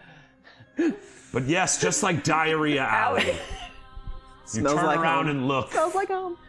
You see once more you have stood in the face of adversity. in the face of those that choose battle rather than glory. Well played, General. But the whole stadium's You as literally well. filled with diarrhea. You should probably get out of here. We should probably leave. Yeah, you guys should probably Yeah. get out. And that's where we're gonna pick it up. That's the next Monster Mash, my friends. Hey, no clear winner, so nobody gets to fight Bulgara yet. Hey, we were Yes. super well matched, my yes, friend. That was done. so fun to Great. watch. That was a lot of crit shit. Thank you. That was, Going yeah. from Chap and There's a lot of shitting, a lot Yeah, of that's the hurting, shit crits that a were lot all of around. hitting. Guys, yes. thank you so much. This was a blast and a half. It is fun watching like players interact with different dynamics of the game, and I hope it kind of helps you as well as a player, kind of understanding what the monster side of things is. Yeah. I thought you told such a great narrative story. The interplay between the two characters. Obviously, the finale was as if fated. Fantastic. Shout out to the creator of Crushing Wilderness, which was Sean Gilchrist, who's actually one of our patrons. Shawnee Shawn. Thank you, Dark. Thank you guys so much for those of you that hung out. Obviously, we went almost the full 3 hours. I lied to everybody. This was so dope. And we will also thank our phenomenal Jake Taylor for being here. Thanks for having me, guys. Hi, It was buddy. kind of a surprise, but Yeah, man. Yeah. this was So a good to fucking see you. blast. Such a So pleasant good. surprise. We will be doing more Monster Mashes. If you have any thoughts or considerations about what we've done, if you have any ideas that may make it better, come and drop them over on our Discord. We do have a wonderful Discord with some really wonderful people. A lot of the people I'm looking at right here are in there. So if you guys have any stuff or any ideas, different battle zones and stuff, again, our patrons got the opportunity to provide us with some of these battlefields. So if you aren't following us on Patreon yet, check that out. Maybe check it out. It is the best way to support the show. As always, huge shout out to my incredible cast. Nicole Unger, Yonemori for holding down this battle. My man Jake Taylor for being Danger Dupree and my favorite motherfucker in the world. we got a new duo now. These two are fun. I'm going to do some graphic fan That's art. Sweet. Amazing. Let's You'll get all of them. Let's get some canon stuff going on Danger and Yeah. fucking security. yeah. All right, guys. We Danger. do. You guys. Security. Security. Guys, thank you so much to our tech crew, Stephanie and Sean, for holding it down tonight. Yes. Thanks to you, incredible buds, for hanging with us. Thanks to that one mic for not fucking us this whole show. I was just losing my mind. The whole show. Thanks to you guys for making this such a fun place to land every Tuesday. We will be back next Tuesday with the main campaign as planned, picking up at the part of a pretty intense battle that we're in the middle of right now. So thank you guys. We love you, buds. We do have us a little ritual we like to do around here. Maybe you've heard about it. Maybe you haven't. But God, we smoked so many credits. I'll do it with them later. Make sure we're not going to light any friends, family, or household jakes on fire. Oh my gosh. And go. Lighters up. Ooh, thanks so much for playing D&D with us, guys. We fucking love you. Hope you like the Monster Mash. I might start running these a little more often. I'm going to tweak the rules. I still think I'm finding some stuff. We love you. Thanks so much for all you do. Love yourself, kick ass, create something, and have a kick ass week. Yes. We'll see you next Tuesday. Tuesday. Night, Sam. Night, Sam.